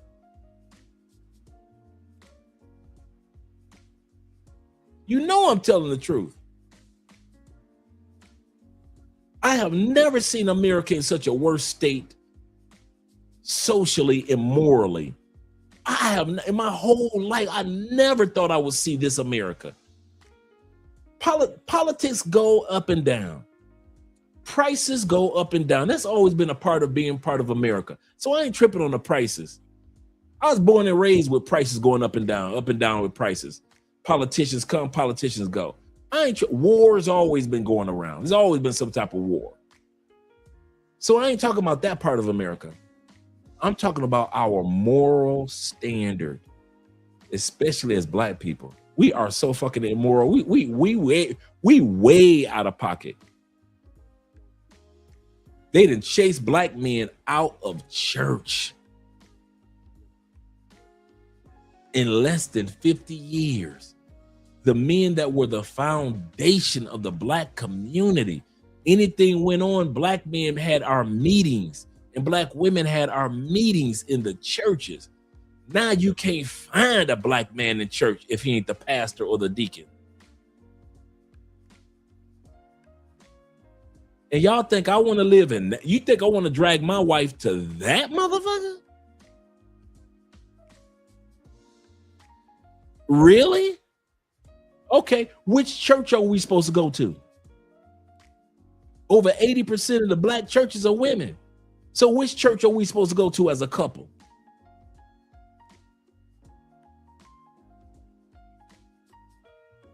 Yeah, okay. He said this is that Andre hit these conversation needs no holds barred. Seriously, man, I'm just being honest, man. That's a kid you not. Before y'all leave the United States, y'all gonna come with some bylaws too. You see how I just told my bylaws? One of my bylaws was my wife is not living in the States. My kids are not living in no. My kids will know all my African American history recipes. My kids gonna know how to make macaroni and cheese. Don't get it twisted for Thanksgiving. Candy yams.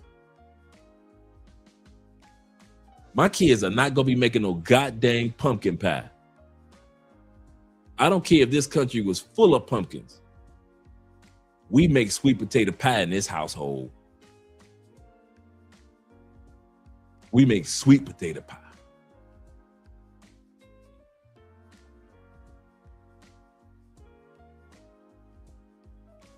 So when it comes to the culture of America, my kids will walk, they will know all about the NBA, NFL, NHL, Major League Baseball, bowling, golf. But all that ratchet shit, my daughter will not be wearing a bonnet. She'll know how to have a hair wrap. Oh, yes, she will. A bonnet in this house? Girl, you don't get that. A shower cap, yes. You about to get in that shower? Yes. You don't wear that cap around this house. You put on a hair wrap. Your little ass better look like you from Africa. That hair wrap better be so good. We don't wear bonnets in this house. Well, wait a minute. What's that right there? Girl, if you don't pull your hair back, you ain't got no damn baby hairs. Just because you got good hair, that don't mean you got baby hairs. Pull your damn hair back. What you think you doing? Well, the ratchet girls, I don't give a fuck about them ratchet ass broke bitches with they broke ratchet ass mamas and daddies. You ain't ratchet. So you don't have them fake ass baby hairs. Pull your hair back, girl. Them old crazy ass kids wish they had hair like you got anyway. Pull your hair back. Your shit gonna be looking like Sade. Pull it all the way back. Got baby hairs, girl. The hell you think you doing? I kid y'all not, man.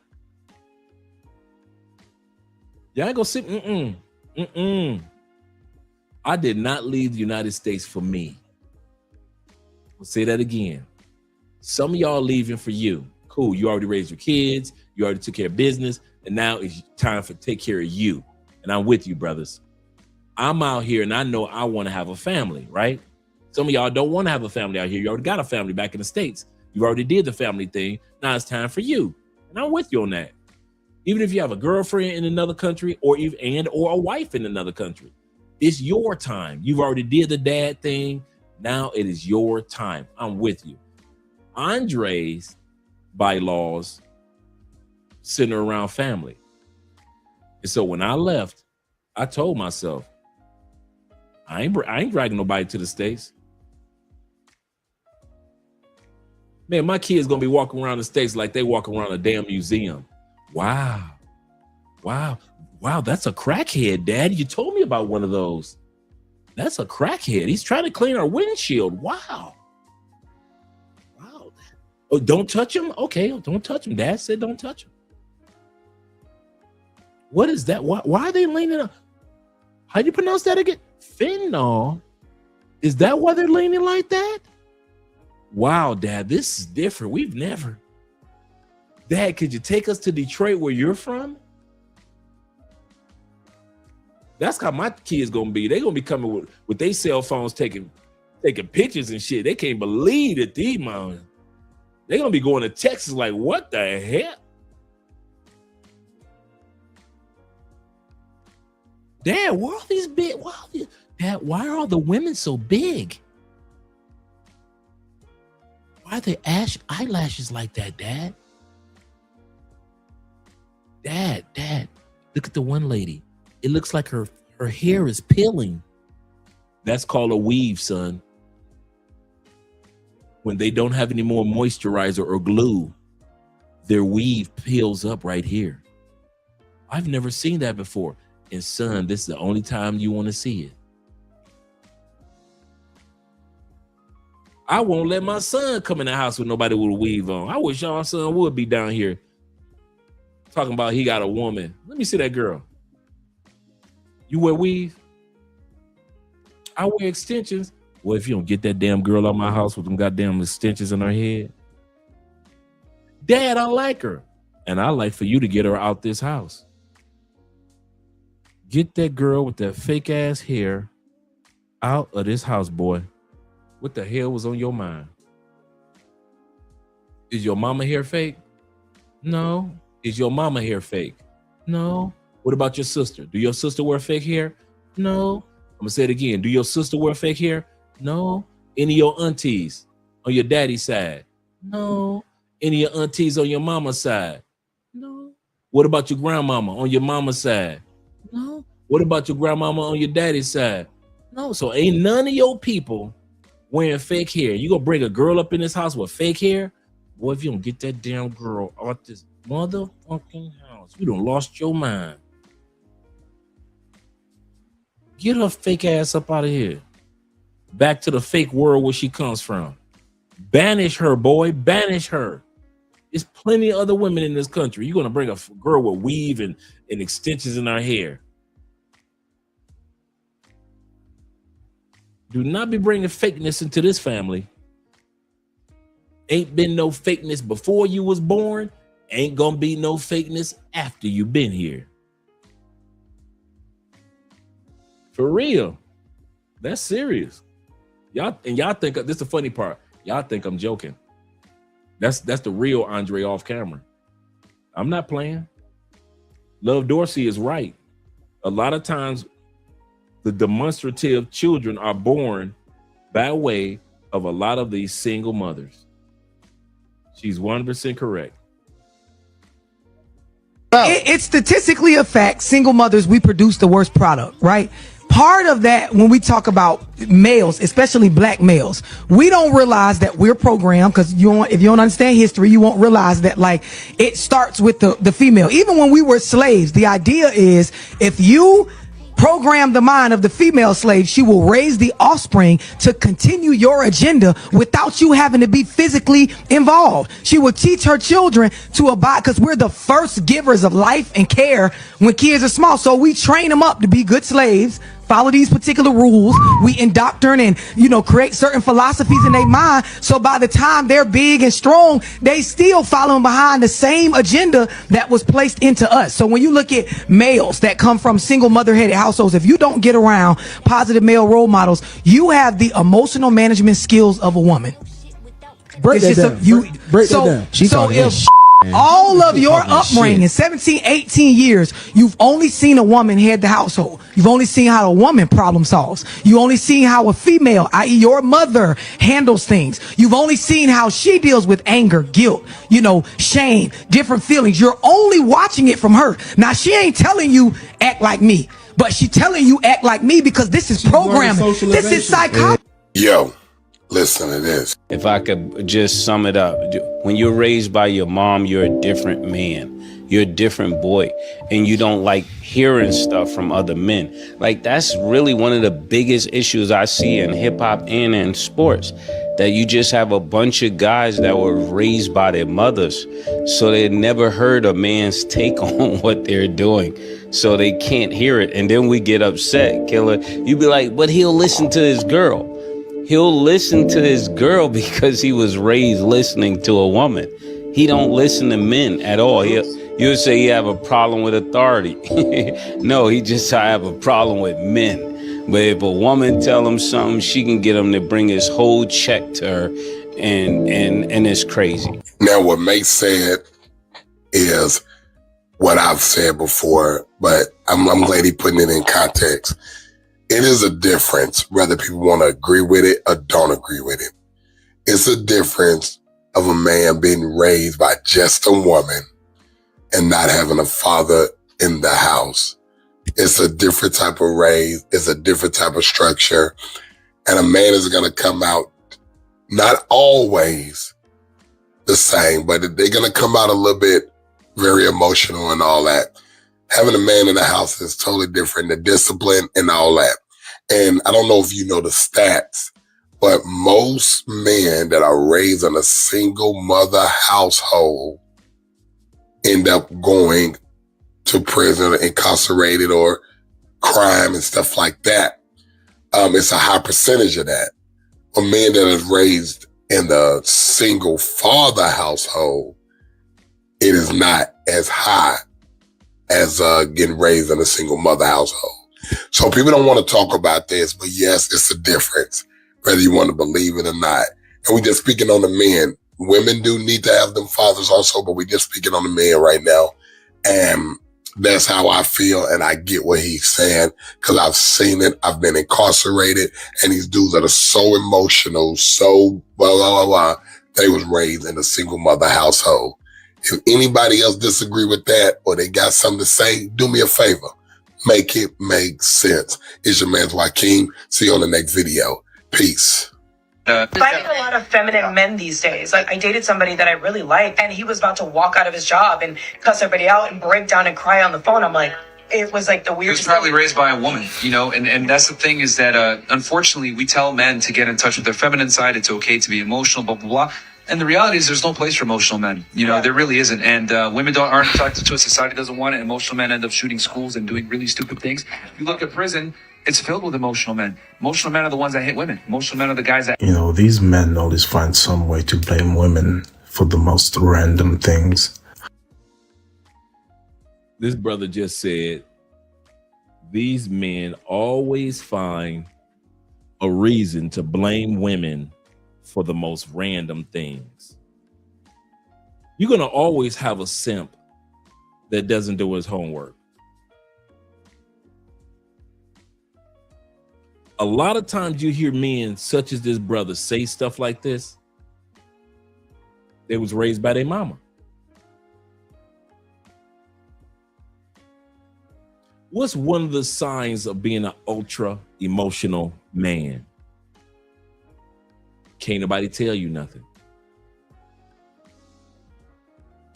Everybody knows the stats of being raised by a single mother. I'm a man that's a byproduct of those stats. And yet you still have men that'll say, you're blaming women. Well, who was I in the house with, brother? Who were you in the house with, brother? Our mothers and our sisters on a day-to-day basis for 18 to 20 years. We were around the same people. No male dominance. I didn't learn all this from males. I learned it all from women. And so did this brother who made this statement. He learned to be a person that you can't tell anything to from his mama. I'll say this again, like I said earlier. You cannot learn from the missing parent. You cannot learn when your daddy ain't around on a regular basis for whatever reason. You learn predominantly from the present parent. Any behavior that you picked up was not from your daddy that wasn't around for 21 years, for 27 years. Any behavior that you picked that up from your mama, your grandmamas, your aunties, and your older sisters, if not your younger sisters. Some of y'all hate that one. To sit back and hear somebody say you picked that up from your present parent, that stings. That stings me.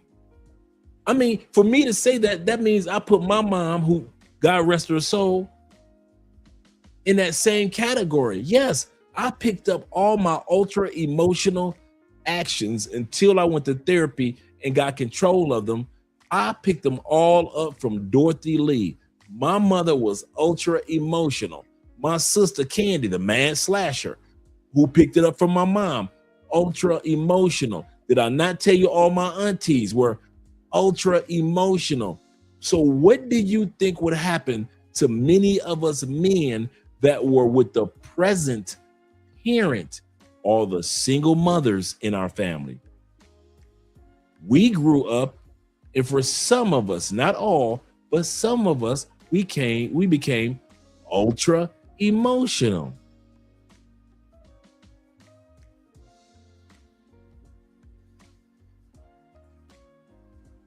And you guys don't want to admit that. Your mama's still alive. You talk to your mama tomorrow, and you are not willing to admit, yeah, I picked up some of my mama traits.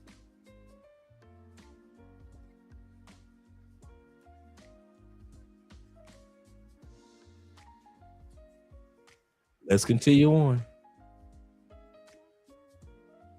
How are you blaming single mothers for men's inability to control their own emotions? You get a man in a relationship who's had a single mom in the home, and all he's learned is how to process his emotions as a woman. And then he gets with a woman. You have two emotional women in a relationship. Damn. I don't want that one to slide by. I want y'all to hear this one again.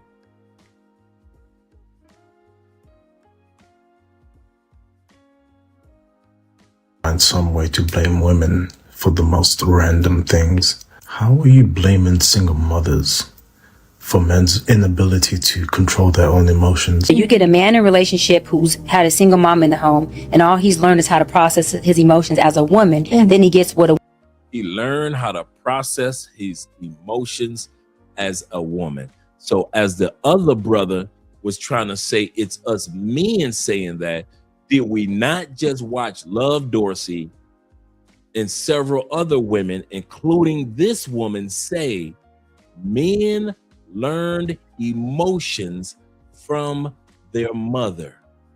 Did we not just listen to all that? But the one brother with the braids is going to say, when he saw Myron, why are y'all blaming mothers? Okay, so are you saying that to these women who are talking right now? Because women are blaming mothers too. And I'm saying that to you guys in the comment section. You guys are going to watch this live stream afterwards. It's easy to come at Andre. He's a guy. He don't know my mama. He don't know nothing about how women work. That's why I purposely put in clips of women telling you, you act like your mama. I purposely put in clips because I knew you wouldn't believe it if I had put in all male clips. You'd have been like, oh, male, them dudes just talking about people. They don't know what they're talking about. It's women, therapists, and public speakers telling you, you men in the States and in other countries act like your fathers. Hell no. You act just like your mama. And I like what this sister said. As you express your mama's traits, now this woman is in a relationship with another woman. She ain't lying.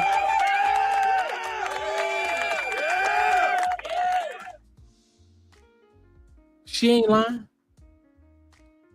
If your woman is wired by God to be emotional, and you learned from a woman to be emotional, by way of emotions, there are two women in this relationship. The girlfriend, and by way of learned behavior, your mama. Your mama lived 3 states away, yet she's in your relationship because you're an ultra emotional man that can't nobody tell ish to. You represent your mama. Some of y'all mamas have passed away. She still lives emotionally through you. So now your mama's emotion is in a relationship with a woman who was born to be emotional. Oh, Dre, man, you taking it to a whole nother level. All right. Y'all think I'm kidding? In prison, I used to volunteer at the chapel. We would get in maybe 2 boxes of Father's Day cards. About 2 boxes. And I'm talking about 2 small boxes. Maybe 70 cards in all. You couldn't give away 7. In prison of 2,000 men, you couldn't give away 7 Father's Day or father-like Christmas cards. You know, Merry Christmas, Dad. You couldn't give them motherfuckers away. Mother's Day. You had to have 3,000 to 4,000 Mother's Day cards. And they would run out every year for Mother's Day or mother's-centered Christmas cards. They couldn't keep them in stack. There was never enough. So don't tell me that y'all are not more connected to your mamas than you think. Because I've seen how y'all act about y'all mamas. Any emotional connection, not just a mother and son love. No, Y'all, some of us love our mother like I'm the tutor, she's the guru. Teach me, mother, how to be emotional like you. Some of y'all treat y'all mother like she's at the top of the Shaolin temple of emotions. I want to know how to be able to be irrational. I want to learn how to be unaccountable. Mothers, teach me the way of the Shaolin. Some of y'all mothers have taught y'all the 36 chambers of emotions. Some of y'all mothers have taught y'all the Shaolin 36 chambers of emotions. One of them can't tell you nothing. Another one is how to be violent with your words. Men are so violent with their words now. Another one, you better not take nothing from nobody. You always right. You dudes have learned the 36 chambers of emotions from your mama before, just like the Shaolin temple, they send you out into the world. And you wonder why the world look at you like you a damn fool being ultra emotional. And you wonder why real women don't want to date you. They'll just have sex with you. You wonder why women get restraining orders on you. Some of you dudes in the comments right now, you know that at one point in time in your life, you either got a friend or a family member or even your dang self, you've had a restraining order put on you. And you didn't even realize you learned all the emotions on how to go overboard and become ultra emotional from your mama. Because us men have been programmed, never say nothing about our mama. That's my mama. And the older she get and the grayer her hair get and the whiter her hair get, we forget that our mother was once young when she was raising us.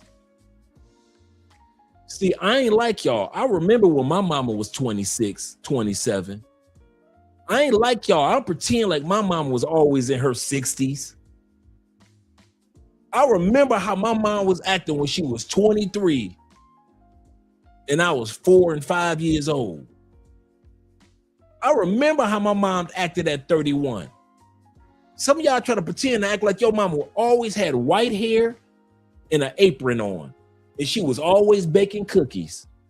And she always had grandkids. Even when you was a kid, your mama somehow had grandkids. That's in your mind.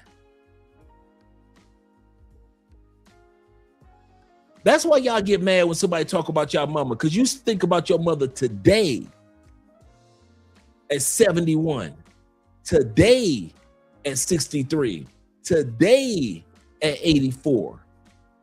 Your mama ain't always been 84 like my mama wasn't always 67. I ain't gonna lie and sit up here and try to tell y'all my mom wasn't never 27 years old. Your mama was 27 years old at one point in time. You better open up some of them old photo albums from the 70s, 60s, and 50s and look at how your mama dressed and saw how your mama was at the party, at the cabaret, doing her thing, cute as she wanna be. Couldn't nobody tell your mama nothing like they couldn't tell my mama nothing at the club, at the house party. Trying to act like your mama always been in her 70s and 80s. Your mama used to be fine, bruh. I'm gonna say this again. You looking at your mama like she old, and that's just, let's go check on mom. We're about to go check on mom. Mom getting up there in age. Man, you don't remember your mom used to be fine. Some of y'all mamas got deep green eyes. They're almost brown now because she's getting older. But when your mama was 23, them green eyes used to pop. Her pupils, white as can be. Your mama fashion, your mama was fashionable like mine. Couldn't nobody touch your mama hairstyle. Couldn't nobody touch your mama's style when it came to shoes and boots, dresses, jeans. Your mama was styling with the best of them. Your mama was like my mama, showing her what the 60s and 70s was all about. But no, y'all listen to me tonight and you glance over and see your mama's photo and she got all the grandkids around her. You look at your mama's photo and see 73. God bless her soul. 73. She got the grandkids around her, the great grandkids. And so you think I'm talking about that mama. I'm not talking about the mama with the grandkids and the great grandkids. I'm talking about when your mama was young and you were being developed. When my mama was young and I was being developed. So stop thinking about the mama who you see in that photo or the mama you talk to tomorrow morning. I'm talking about your mother when she was young and you were young and you were being developed. That emotional mama. That one right there. She was built to handle emotions. You as a man weren't. Even though you picked up the traits, even though I picked up the ultra emotional traits.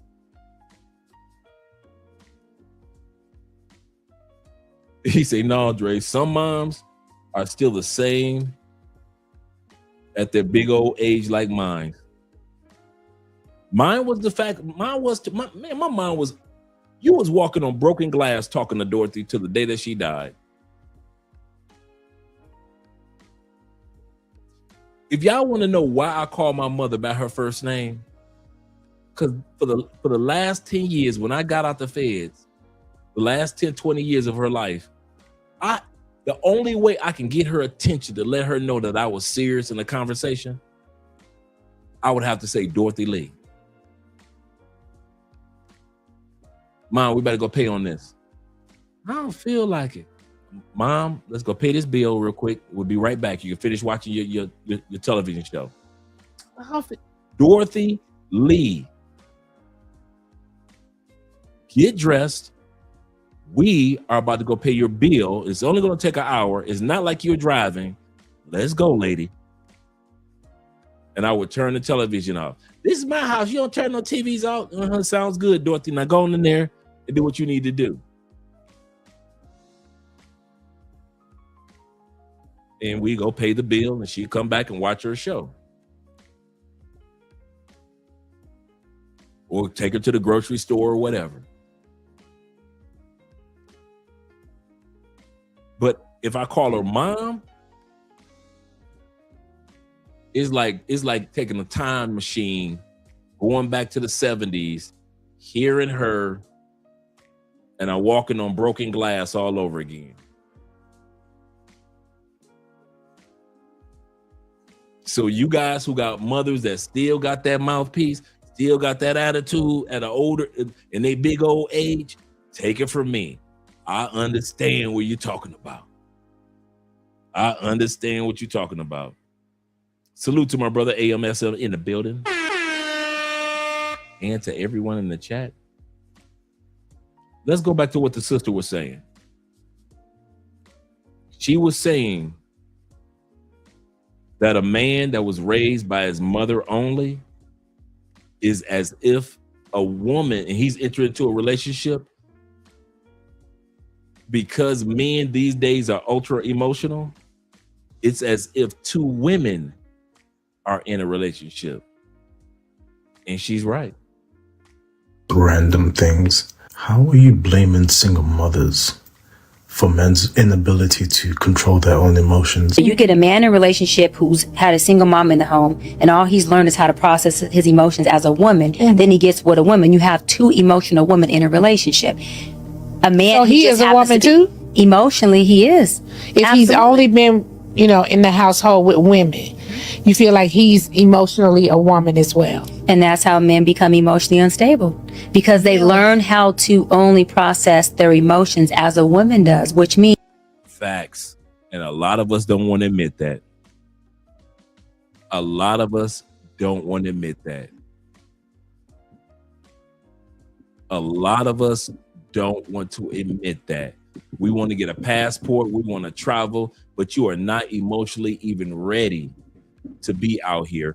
And that's why it's so easy to get you dudes drugged and robbed. Why? Because part of being an emotional man is can't nobody tell you. Let me turn this light out. That's why I try to figure out why is it so bright? I had this extra light on. That looks much better.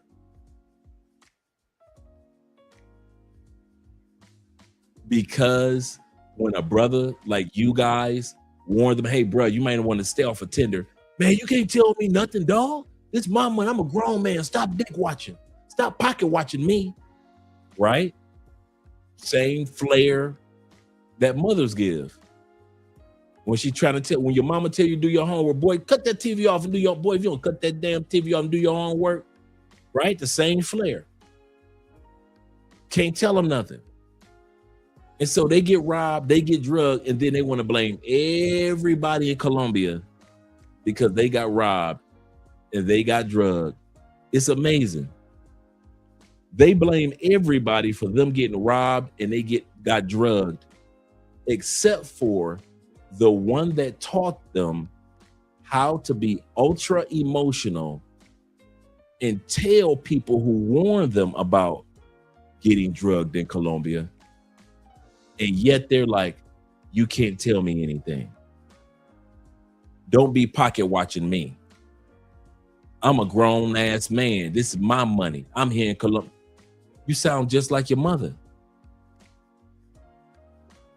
And you move just like a single mother. No accountability. Can't nobody tell you nothing. If they do, you get mad and emotional. And then when you get drugged and robbed, you don't take accountability and you blame everybody except yourself for getting drugged and getting robbed in Colombia, in Brazil, get hustled in Europe, get scammed in Spain or Thailand. And you wonder why it's so easy to be done. Because you are emotionally wired to respond and react like your mother did when you watched her. She didn't tell you to do these things, but you were watching how she handled things. And it works for a woman. I'm going to say this again. Emotions or feelings work for women. Being ultra emotional never works for men. It rarely works for women. Women can be emotional and being in your feelings. That's a woman thing. Cool. We ain't got no problem with that. But when men take on the trait and try to respond and react and maneuver with emotions or feelings, I don't feel like I need to listen to you. I don't feel like I need to give you an answer. I don't feel like I need to hear you out. I don't feel like you get robbed and you get drugged every single time. I have yet, and I mean this from the bottom of my heart, I have yet to see a dude that get robbed and got drugged in Colombia and even deleted and you're in the grave that did not do it because his emotions or he felt like ignoring the truth and doing what he felt. I feel like I want to have sex with this woman. The truth said, stay off of Tinder, stay off of Bumble apps. I might get robbed.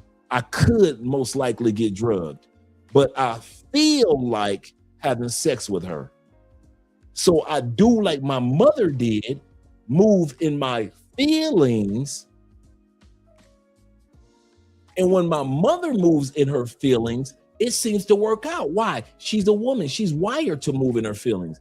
But if you as a man try to use your feelings in Colombia at 4 o'clock in the morning, doing what you feel like doing, you got robbed, you got drugged, you got scammed, you got hustled, and for some of you, you ended up in the grave in Colombia because you imitated your mama's feelings. You are a man. You are not wired to walk in feelings. You are wired to walk in rationality, logic, stoicism.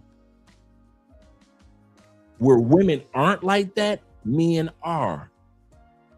Where women are, as far as feelings and emotions, men aren't wired for that. And that's why you have so many emotional young kids running around, disrespecting teachers. Every time you turn around, there's a new video coming out of a student attacking a teacher. And the teacher doesn't want to lose his job or his license, so the teacher just stands there and take the butt whooping from the kids. Your kids. Yours. And like I said before, y'all wonder why I'm not raising any kids in the United States. I would raise my kids around y'all little ratchet ass kids, little badass monsters. My kids are gonna be picking up none of your ragged ass kids' traits. So y'all can forget that. In other words, my kids will not be raised around emotional ass boys and girls that know nothing but emotions they learn from their present parent. Who is their present parent? Those of us who was raised by single mothers, who was our present parent? Our mother. And your kids are picking up their traits from their present everyday parent. Who's there every day? Their mother. Every day. You can't pick up traits from the parent that's not there every day. Dad's not there at all or every day. So who are these people picking up these men picking up these emotional traits to where they are deleting whole families? We just watched a video of 3 black men that deleted whole families because feelings and emotions. Who did they learn feelings and emotions from? Their mother, the present parent.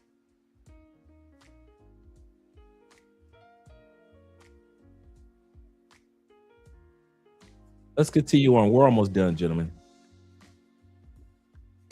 They're not leading with the message, they're leading with emotion. So my first son, I was a single mother. And so do you think he emotionally, maybe he's like a woman? Because, I mean, his father was in his life, but not as much as me. Yeah. So. Did I not just say that? That fathers statistically aren't present enough or present at all in the lives of boys. And therefore, we, plural, we take on the traits of the present parent. Who is the parent that was mostly present in your life that you noticed every day and you pick up their traits? Your mama, my mama, our mothers. Like this young lady. How does he process his emotions? I mean, does he lead with this is the message, or does he lead with more of a emotional, this is how I feel? I don't really know. Maybe I need to pay that a little bit more attention. Yeah. He's a young adult, so maybe I need to pay that part more attention. It's interesting that you say that. And I can absolutely see that being a single mom and you're raising boys and they've only had you, so they kind of process everything like a woman would process. Where do they learn from what man how to process if there's no man there? Like a man. How do they learn that? A boy that's raised by his mother is a very, very, very emotional man. Very. And I've seen them all over the internet. They get very emotional. They'll kill you over nothing because they've learned to be emotional from a woman. They don't know how to balance emotions. Because you see one thing about men, when men parent, they parent off of logic. So children can see the emotional parent. And you go up and ask the mom and dad as well. Yeah. So a woman will be like, stop doing this now. But the man will just be like, yo, let me see you do that again. You see that? You didn't even have to shout. Let me see you do that again. That's why these little guys shout so much. Let me see you do that again if you're bad. Some of these dudes act the way they act because of how they were raised. If you pay attention, he probably acts just like his mother because he only had his mother. He didn't have his father. Pay attention to his mother. She's probably loud, messy, drama-filled. These men be the same way. The reason I spread myself amongst so many women was because the nature of the relationship with my mother, there was a lot of abuse and neglect. And so in order to get that acceptance from women, I knew I could perform in the bedroom. I needed the acceptance I didn't get from my mom, and so I sourced it from women.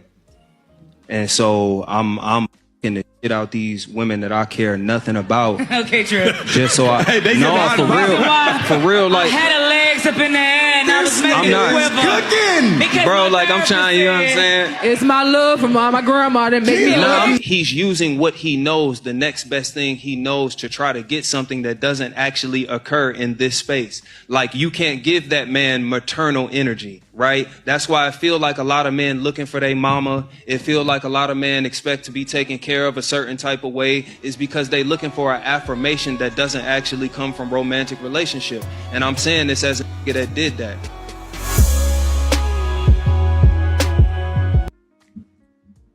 So did I.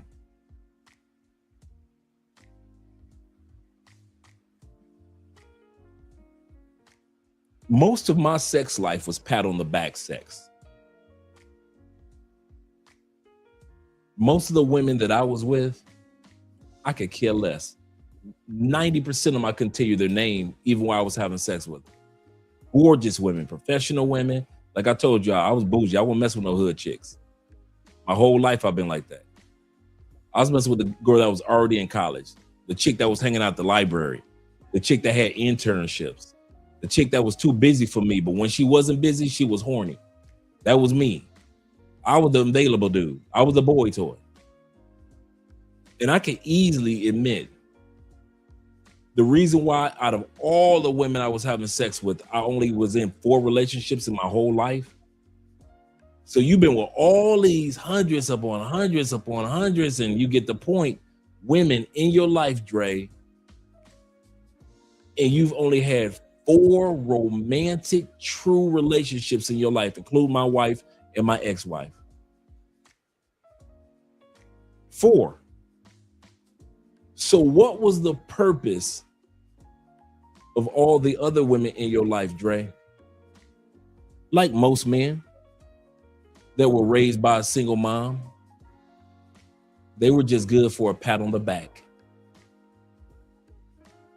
After they get done squirming and squirting and looking at me like I was the greatest thing in the world, that was my pat on the back. Them going in the kitchen and cooking for me when they didn't cook for the next man, my sex life was the pat on the back. Them calling me as when they could call any other dude after they finished going on a date with you, they could call anybody, but they called me to bring the extra slice of cheesecake from the Cheesecake Factory after y'all cheesecake date, and she comes smear it on me. That was the pat on the back. It was the pat on the back that I didn't have a father present to give me. My mother never really gave me a pat on the back for sports. She was happy, but she didn't give me that real pat on the back like a man would. For my art, she just knew I was a gifted painter and drawer and artist. But she never gave me the pat on the back that a man that was a dad would of appreciation. When it comes to my love of anime or anything that was part of that genre, she was just happy that I stayed out of trouble. I never really got a pat on the back. Being part of student council,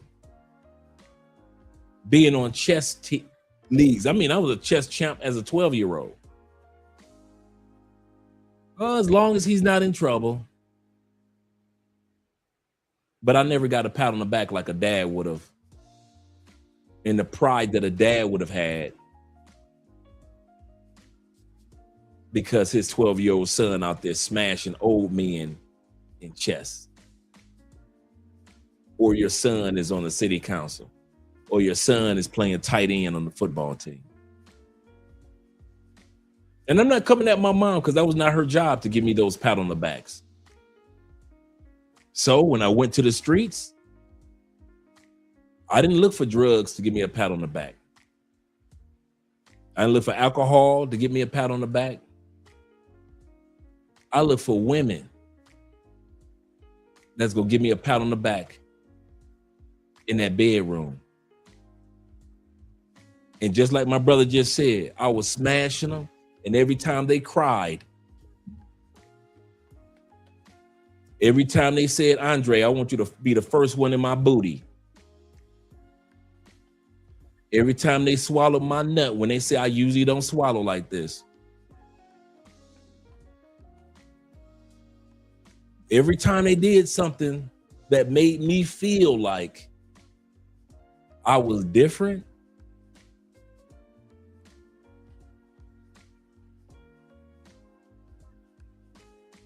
my sex life was just pats on the back, man. After a while, it wasn't about the coochie anymore. I had enough coochies in my life. But the one void that I did have, I could never get enough pats on the back. So I went through hundreds of women so I could get hundreds of pats on the back. And a lot of us men are like that. We don't want to admit that. It ain't just all about the sex. The sex was great. We appreciate the sex. But some of us that didn't have dads around to give us a pat on the back, we use our sex game so women can brag to others. Come on, guys. There were times when you stand over that bed like you was like, yes, my name is Thor. And I have just thrown thunderbolts between her legs. Come on, man, when she get off the bed and she start quivering and them legs start shaking. When she look back at you and say, put it in my booty. And you like, what? Put it in my booty. And she looking back.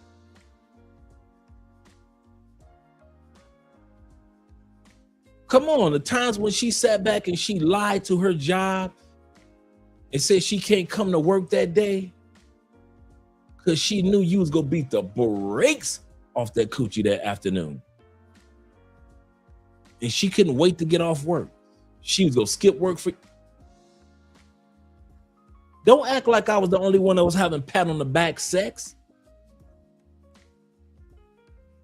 She squirt, you working there, and all of a sudden she's squirting the liquids, juices from her loins. Don't tell me that didn't stroke your ego. Don't tell me you having sex with a woman for the first time from another culture wasn't a pat on the back. Don't tell me when you got that Ukrainian coochie. Other dudes you knew ain't never had no Ukrainian coochie.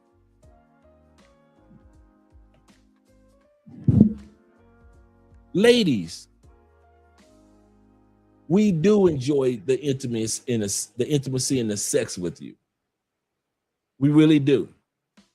We really did. All those strokes, them slow strokes that made you cry, we knew what we were doing. And for some of you ladies, you're going to get stroked tonight. I ain't mad at you. But I'm gonna tell you something. One of the reasons we hit it so good, because we never had anybody in our lives that gave us a pat on the back. And so we used our sex game. Even when we went to college, mom was happy, but that's one day of graduation. That's not every day. Even when we start making good money, nobody patted us on the back. When you start making good money, what happens to you as a man? People start begging for good money. Hey, dog, I know you got, hey, can I get a loan me? Baby, this your mama, now send me. Where's the pat on the back for me making good money? Oh, you don't get one. You don't get a pat on the back. You just get people asking you for money the more money you make. You're not a drug head. You're not an alcoholic. But the one area you know that you can kill a game is with them strokes. And since your dad wasn't around to give you a pat on the back, like my dad wasn't around because he died when I was 1, I look for the women to give me a pat on the back. I don't care if it was a look in their eyes that they gave me when they were crying during the sex. I don't care if it was how tight they hugged me during the sex. I don't care if it was the quivering of their legs or how hard they were riding. Have you ever seen those women that ride you so hard they look like they relieved, like they ain't never rode in their life? They just so happy to be on top, and you just looking. It's almost like you just sit up there eating popcorn, watching her ride, because she is so into it and so happy. I've had women riding and looking at me, and you know what? I've had women riding and not looking at me. It's so into their zone. It's looking so at bliss. I've had women riding and their face is filled with bliss, peace, because they riding it so good and it feels so good to them. And they can't believe it's been 6 months, a year and a half, and they finally get a chance to ride somebody.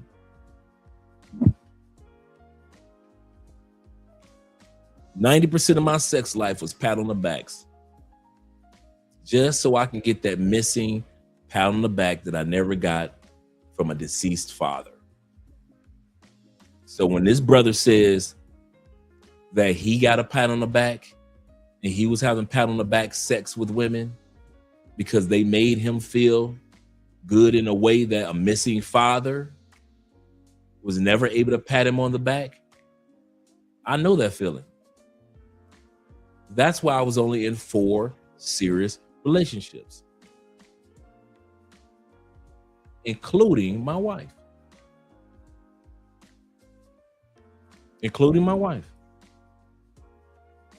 Kid you not. Wish I was lying, but I didn't care nothing about those women. I just cared about the feeling that I felt when they orgasmed, when they screamed, when they hyperventilated. Oh, don't let them hyperventilate. Don't let them can't catch their breath.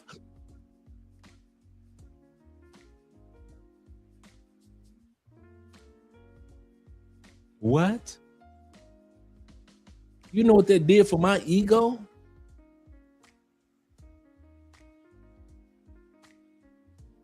Is it just me? I would do something to one chick and couldn't wait to get to the next chick to see if it happened again. If this chick cried, I would try to make the next 6 chicks cry. No proof that it would happen.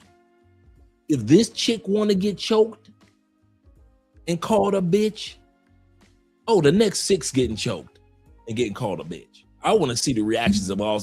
I need all 6 to pat pats on the back.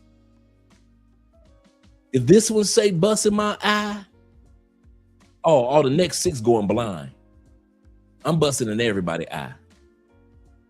I'm busting in nostrils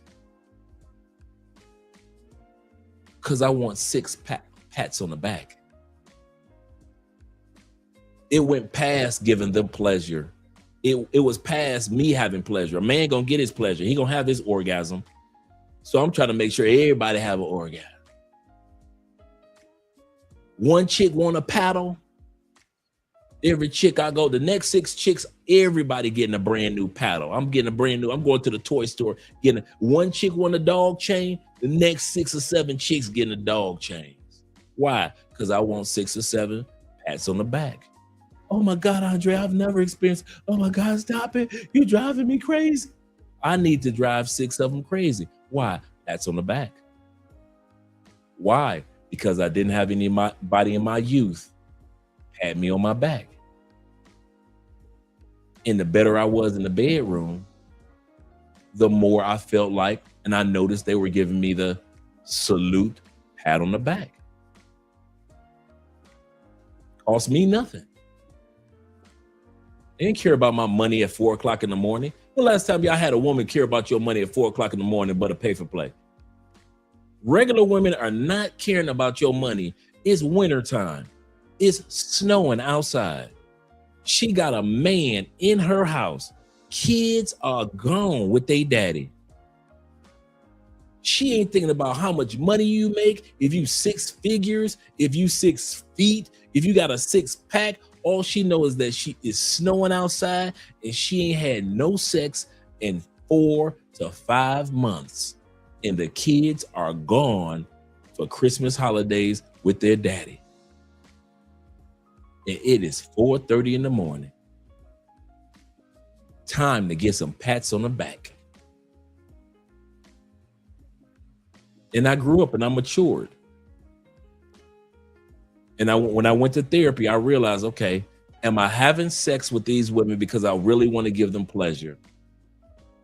Or am I really doing it to stroke my ego? And I can't lie. Probably after a few years of getting mine, it felt good to get my ego stroked. I ain't gonna lie. Most of my sex life was centered around my ego far more than an orgasm. If I don't bust a nut at all and she does, I'm happy. I'm happy. I'm dancing in the streets. Why? I got a pat on the back. I got past the point, I'm gonna get mine. I want to see her get hers, what it looks like. Is she a crier? Is she a shaker? Is she a screamer? Is she quiet? Is she one of the ones that beg for it again? Is she the ones that squirm? What? I want to see that. Why? My ego. Pat on the back. Pat on the back.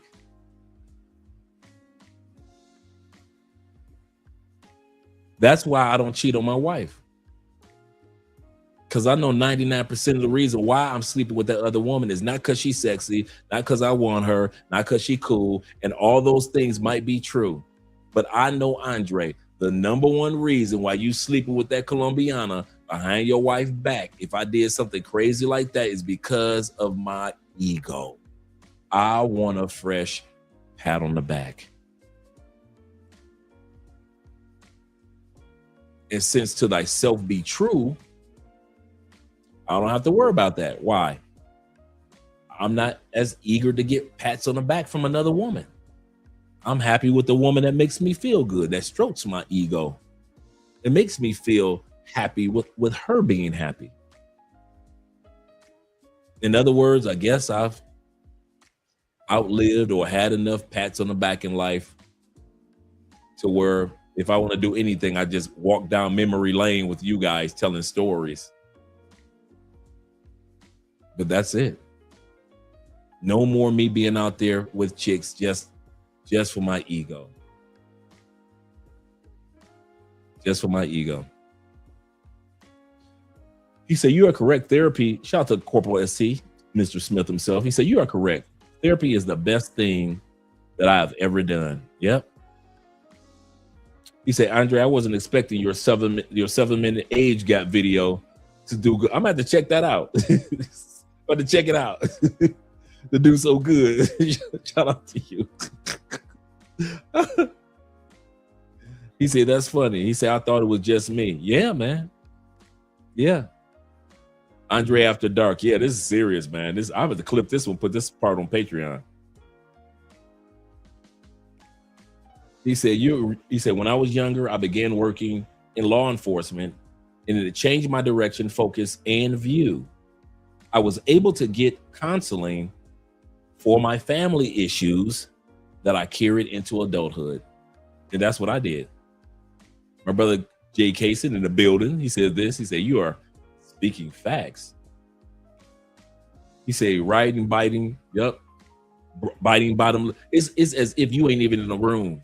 Jay Kaysen, there are women that will ride you as if you ain't even in the room. They ain't looking at you. They got their hands on your chest while they're riding, but you can tell. This is the funny part. You can tell she's not thinking about another person.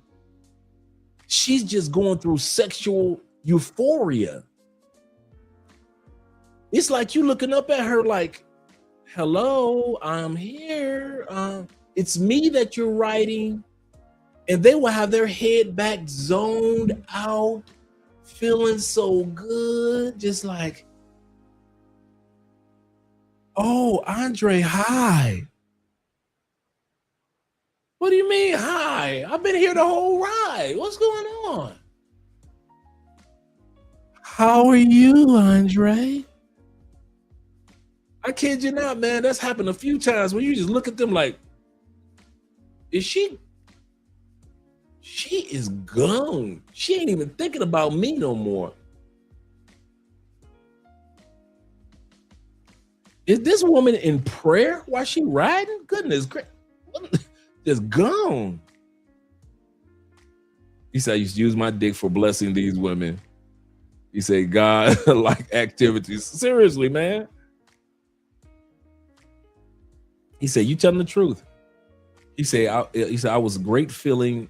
It was a great feeling to have, or to have control over women who were administration, supervisors, upper management, but it was fleeting. Absolutely correct. By the time I got done with one, I was ready to be on to the other one. I could not have any emotional connections. I had so many women in my life. It was very hard for me to have emotional connections. Very hard. I mean, I'm talking about my post-nut clarity was even before I even nutted. I would know I wouldn't want them anymore. I don't care how fine she was. I would know. I could look at them and say, I wouldn't want her. After I nut, my clarity will be clear. I'll be making a game, dude. Before I even lay down with a chick, I'll be mentally putting together a game plan of how I'm gonna get the hell up out this house. I got a flight in the morning or whatever it is. I ain't have no flight. I'm just making excuses, but any excuse I can make up, man. It was fleeting. Seda says, look at all the makeup and the blonde wigs and lashes. Oh yeah, earlier. Let's finish off this video real quick. We're almost done because we're on the travel side. Travel is therapy. A man who has been hurt by their mother and has an unhealed mother wound is often a very emotional, unavailable partner in his relationships. There are different examples of a mother wound that are present within men that are often not talked about. If he was the one in the family that was looked upon as the husband or the caregiver or the provider, he's already been shaped to take care of them, which will cause strife in your relationship because he was put in that role due to that family dynamic. There's research that says people actually change their lives more after they travel than after therapy. I can already feel the therapist coming after me.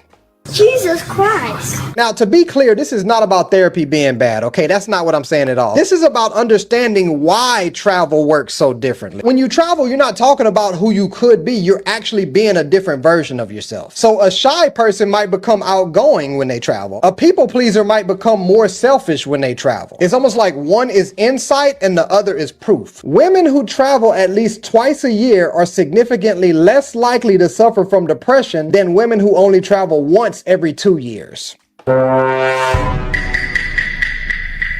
Science shows that traveling abroad can be great for your brain, and here's why. Traveling abroad can help you relax, but it can actually do more to your brain than you realize. The moment you arrive somewhere new, your brain has to start paying attention because the streets are going to look different, the sounds are going to be unfamiliar, and the language that people speak may not be yours. So your brain cannot predict what comes next, so it really has to pay attention. This is an example of neuroplasticity in real life, and the brain builds new connections when it cannot rely on habits. The novelty of visiting a new place strengthens learning, attention, and flexibility, and that is why people often feel more creative while they're traveling. And new cultures can loosen your rigid thinking, and problems that felt stuck before a trip often feel clearer after, because the brain finally has room to see them differently. And navigating unfamiliar places can help you build confidence, because each small success, like navigating a new city or learning new words from a new language, can help you rewire your sense of what you can handle, and that confidence will follow you home. And you do not need luxury or long trips. Even a few days of novelty can help. And if traveling is not possible, changing your life still works, like visiting a new neighborhood or ticketing for a route to work or back home, or learning from people around you with a different culture. Did you know there was a study done that confirmed that the happiest part of traveling is not necessarily the trip, it's actually before you leave? This study talked about how people were significantly happier before the trip because they had something to look forward to. Now, as a mental health therapist and a fellow lover of travel, I absolutely love this. And let me explain why. And you might not agree with this, but why this matters is because having experiences and goals and things to look forward to, things on your calendar, actually is going to bring you a lot more happiness in your life. The anticipation that you have, the excitement that you have, it literally regulates your nervous system and will boost the happy chemicals in your brain. Having hope, having something to look forward to is healing and will help your mental health. It's not always about the vacation itself or the destination. Sometimes it's literally just about the anticipation of where you're going, what you're doing, and the preparation before. So the reason I say this, you might not be able to book a vacation right now, but have things on your calendar to look forward to. Goals, certain days, times you're going to see your friend, events, going to the beach. Make plans on your calendar of things that actually excite you as another happiness hack. Save this and fall for more. I don't know who this is for, but you don't always have to go on vacation in order to have a reset. Staycations and daycations can work just as well. So the next time you're in need of a change of scenery, maybe try a daycation where you take a road trip and travel to the next town over from where you live. There are a lot of hidden gems right in your backyard. She is 100% correct. 100% correct. As I mentioned to you guys earlier, Andre and I got our Michael Jackson custom t-shirts, and we got some anime shirts from the anime, in regards to the anime Dragon Slayer. Shout out to all you Dragon Slayer fans. And Clash of the Titans t-shirts, right? But the place that made the best quality was an hour drive from here. So we got in the car, got us some snacks, put some Michael Jackson music on, and headed down the highway. Now, most guys will say, man, I'm not about to drive an hour down the highway just for some t-shirts. No, it was to go in the new town, check out the scenery. We stopped and had some healthy yogurt desserts. got the t-shirts that we were looking for, the Michael Jackson and the anime shirts. And we drove back home, sunny, listening to Michael Jackson, just jamming away. We listened to the whole Off the Wall album and the Thriller album. And it was like having a mini staycation.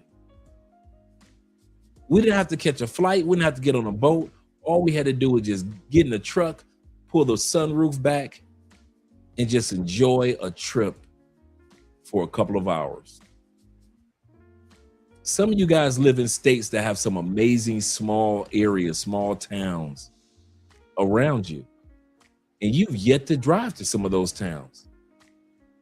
Some of your states, you know, America, we like to have festivals for everything. Some of you guys have states that have festivals for everything. And you never go. I remember in Florida when I was there, they had the Tiny Homes Festival, right? It's one thing to watch HGTV and you see the tiny houses on TV, right? And people are building and living in tiny houses. It's another thing to go and actually see tiny houses. Could I, at 6'3", live in one of these? How do I get in the bed at my height? And they're amazing homes, amazing architecture. So just to see something on the other side of Florida for a few hours was amazing. So sometimes you don't have to fly to enjoy a vacation. Sometimes you can get a daycation or a staycation in your own state or location and just enjoy the day, man. Yeah, Demon Slayer. Yes, sir. Demon Slayer. Yes, sir. Tasty. Tasty. Yeah, got me a few Demon Slayer shirts, man.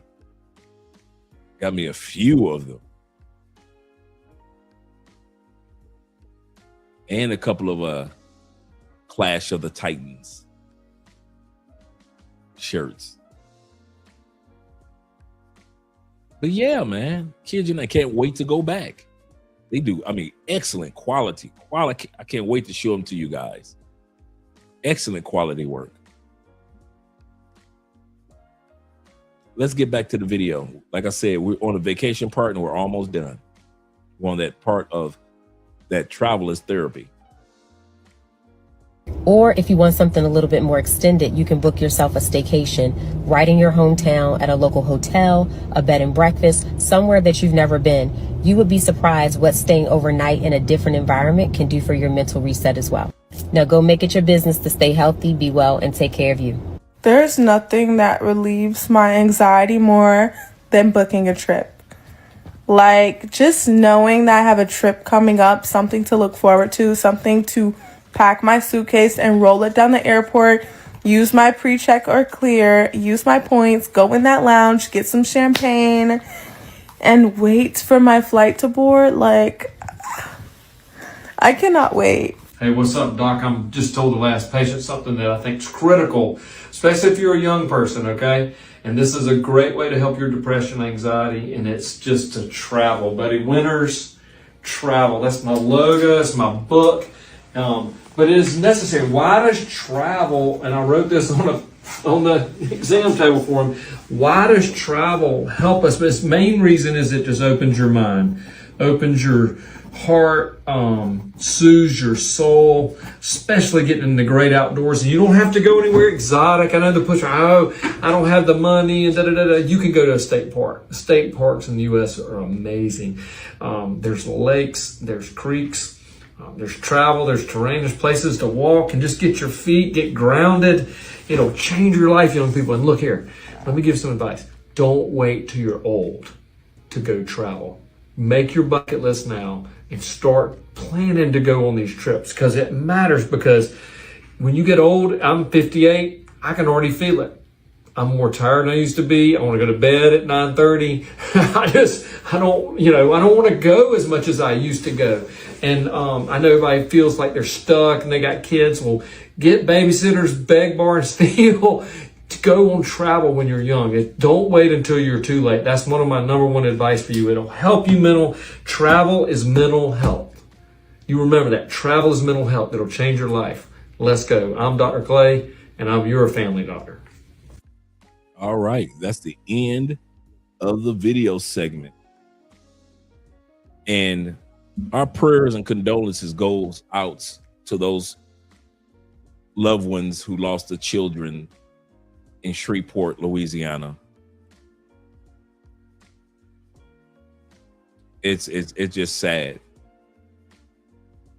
But at the end of the day, it brings an awareness to the fact that men need to focus on our mental health. We focus on our physical health by going to the gym and eating properly, making sure that we get proper sleep. We focus on our financial health as well as our other forms of health. We've got to make sure that we focus on our mental health. It is imperative. It is imperative that we do this. Thank you guys for hanging out with your boy so late. I know it's a little bit after 1 o'clock where you guys are. We're going to do just one outro video. Appreciate every one of you guys being here. Let's get ready to do some outros. At least do one. Oh, we haven't done this one in a while. Hey, son. Yeah.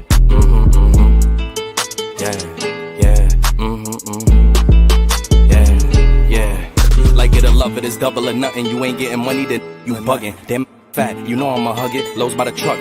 Up the budget, cashing it in, damn I'm a bucket. OD, you know I overdoes it. If it ain't moolah, we cannot discuss it. Her name ain't Erica, she finna bust it. Her name ain't Mega, but yeah, she a stallion. The way that we dress her ran out of Italian. New chain bustin', peep the medallion. Pull your own troubles out by the gallon. Her name ain't Lotta, but she from the south. Her name ain't Ruby, she got a big mouth. Putting it in, she sticking it out. Putting it in, she sticking it out. She like salsa, one in a hole, just like a golfer. If you ain't leeching, what can you offer? Ain't got it, they just be talkers. Ain't got it, they just be talkers. They gon' tell you what you wanna hear. Yeah, put you in a nice pair. Best if you don't listen. All this shit from me, I'm making her wet. It's double line, they know we the set. They know we up next, that's why they upset. Diamonds on me, and you know it's baguettes. Falling so hot, man, I need me a rap. If you ain't on time, then you getting left. Can't live in the past, ain't got no regrets. Ain't looking for love, just when we like it or love it, still gotta respect it. How you in first, but you coming in second. They watching you next, so you gotta protect it. Running it up and we breaking the records. You gave us your last, you should've just kept it. Eyes on me as soon as I step in. The eye on me, you know what I'm repping. It's eyes, so yeah, you know what we dressing. Our blessings is coming, they know that we destined. Like it or love it, they know how we coming. Just send us the budget, send us the budget. She went a second, my hands are on weed. She tell me don't touch it. What you doing? We bringing them vibes, you know we don't force it. Tell them don't rush us. Don't rush us at all. Hate us or love us, it really don't matter. Ain't holding no grudges. Like it or love it, it's double or nothing. You ain't getting money, then you bugging. Damn fat, you know I'ma hug it. Lows by the truck, up the budget, cashing it in. Damn I'm a bucket. OD, you know I overdoes it. If it ain't moolah, we cannot discuss it. Her name ain't Erica, she finna bust it. She want me to touch it, I'm making her cream. Like she a Russian, she for the team. She bring her cousins, I'm bringing my brothers. Now it's the scene, and we all for being. Like it or love it, I had to just dub it. Ain't no in between, no in between. She for the streets, feeling so geek. She for the streets, feeling so geek. Like it.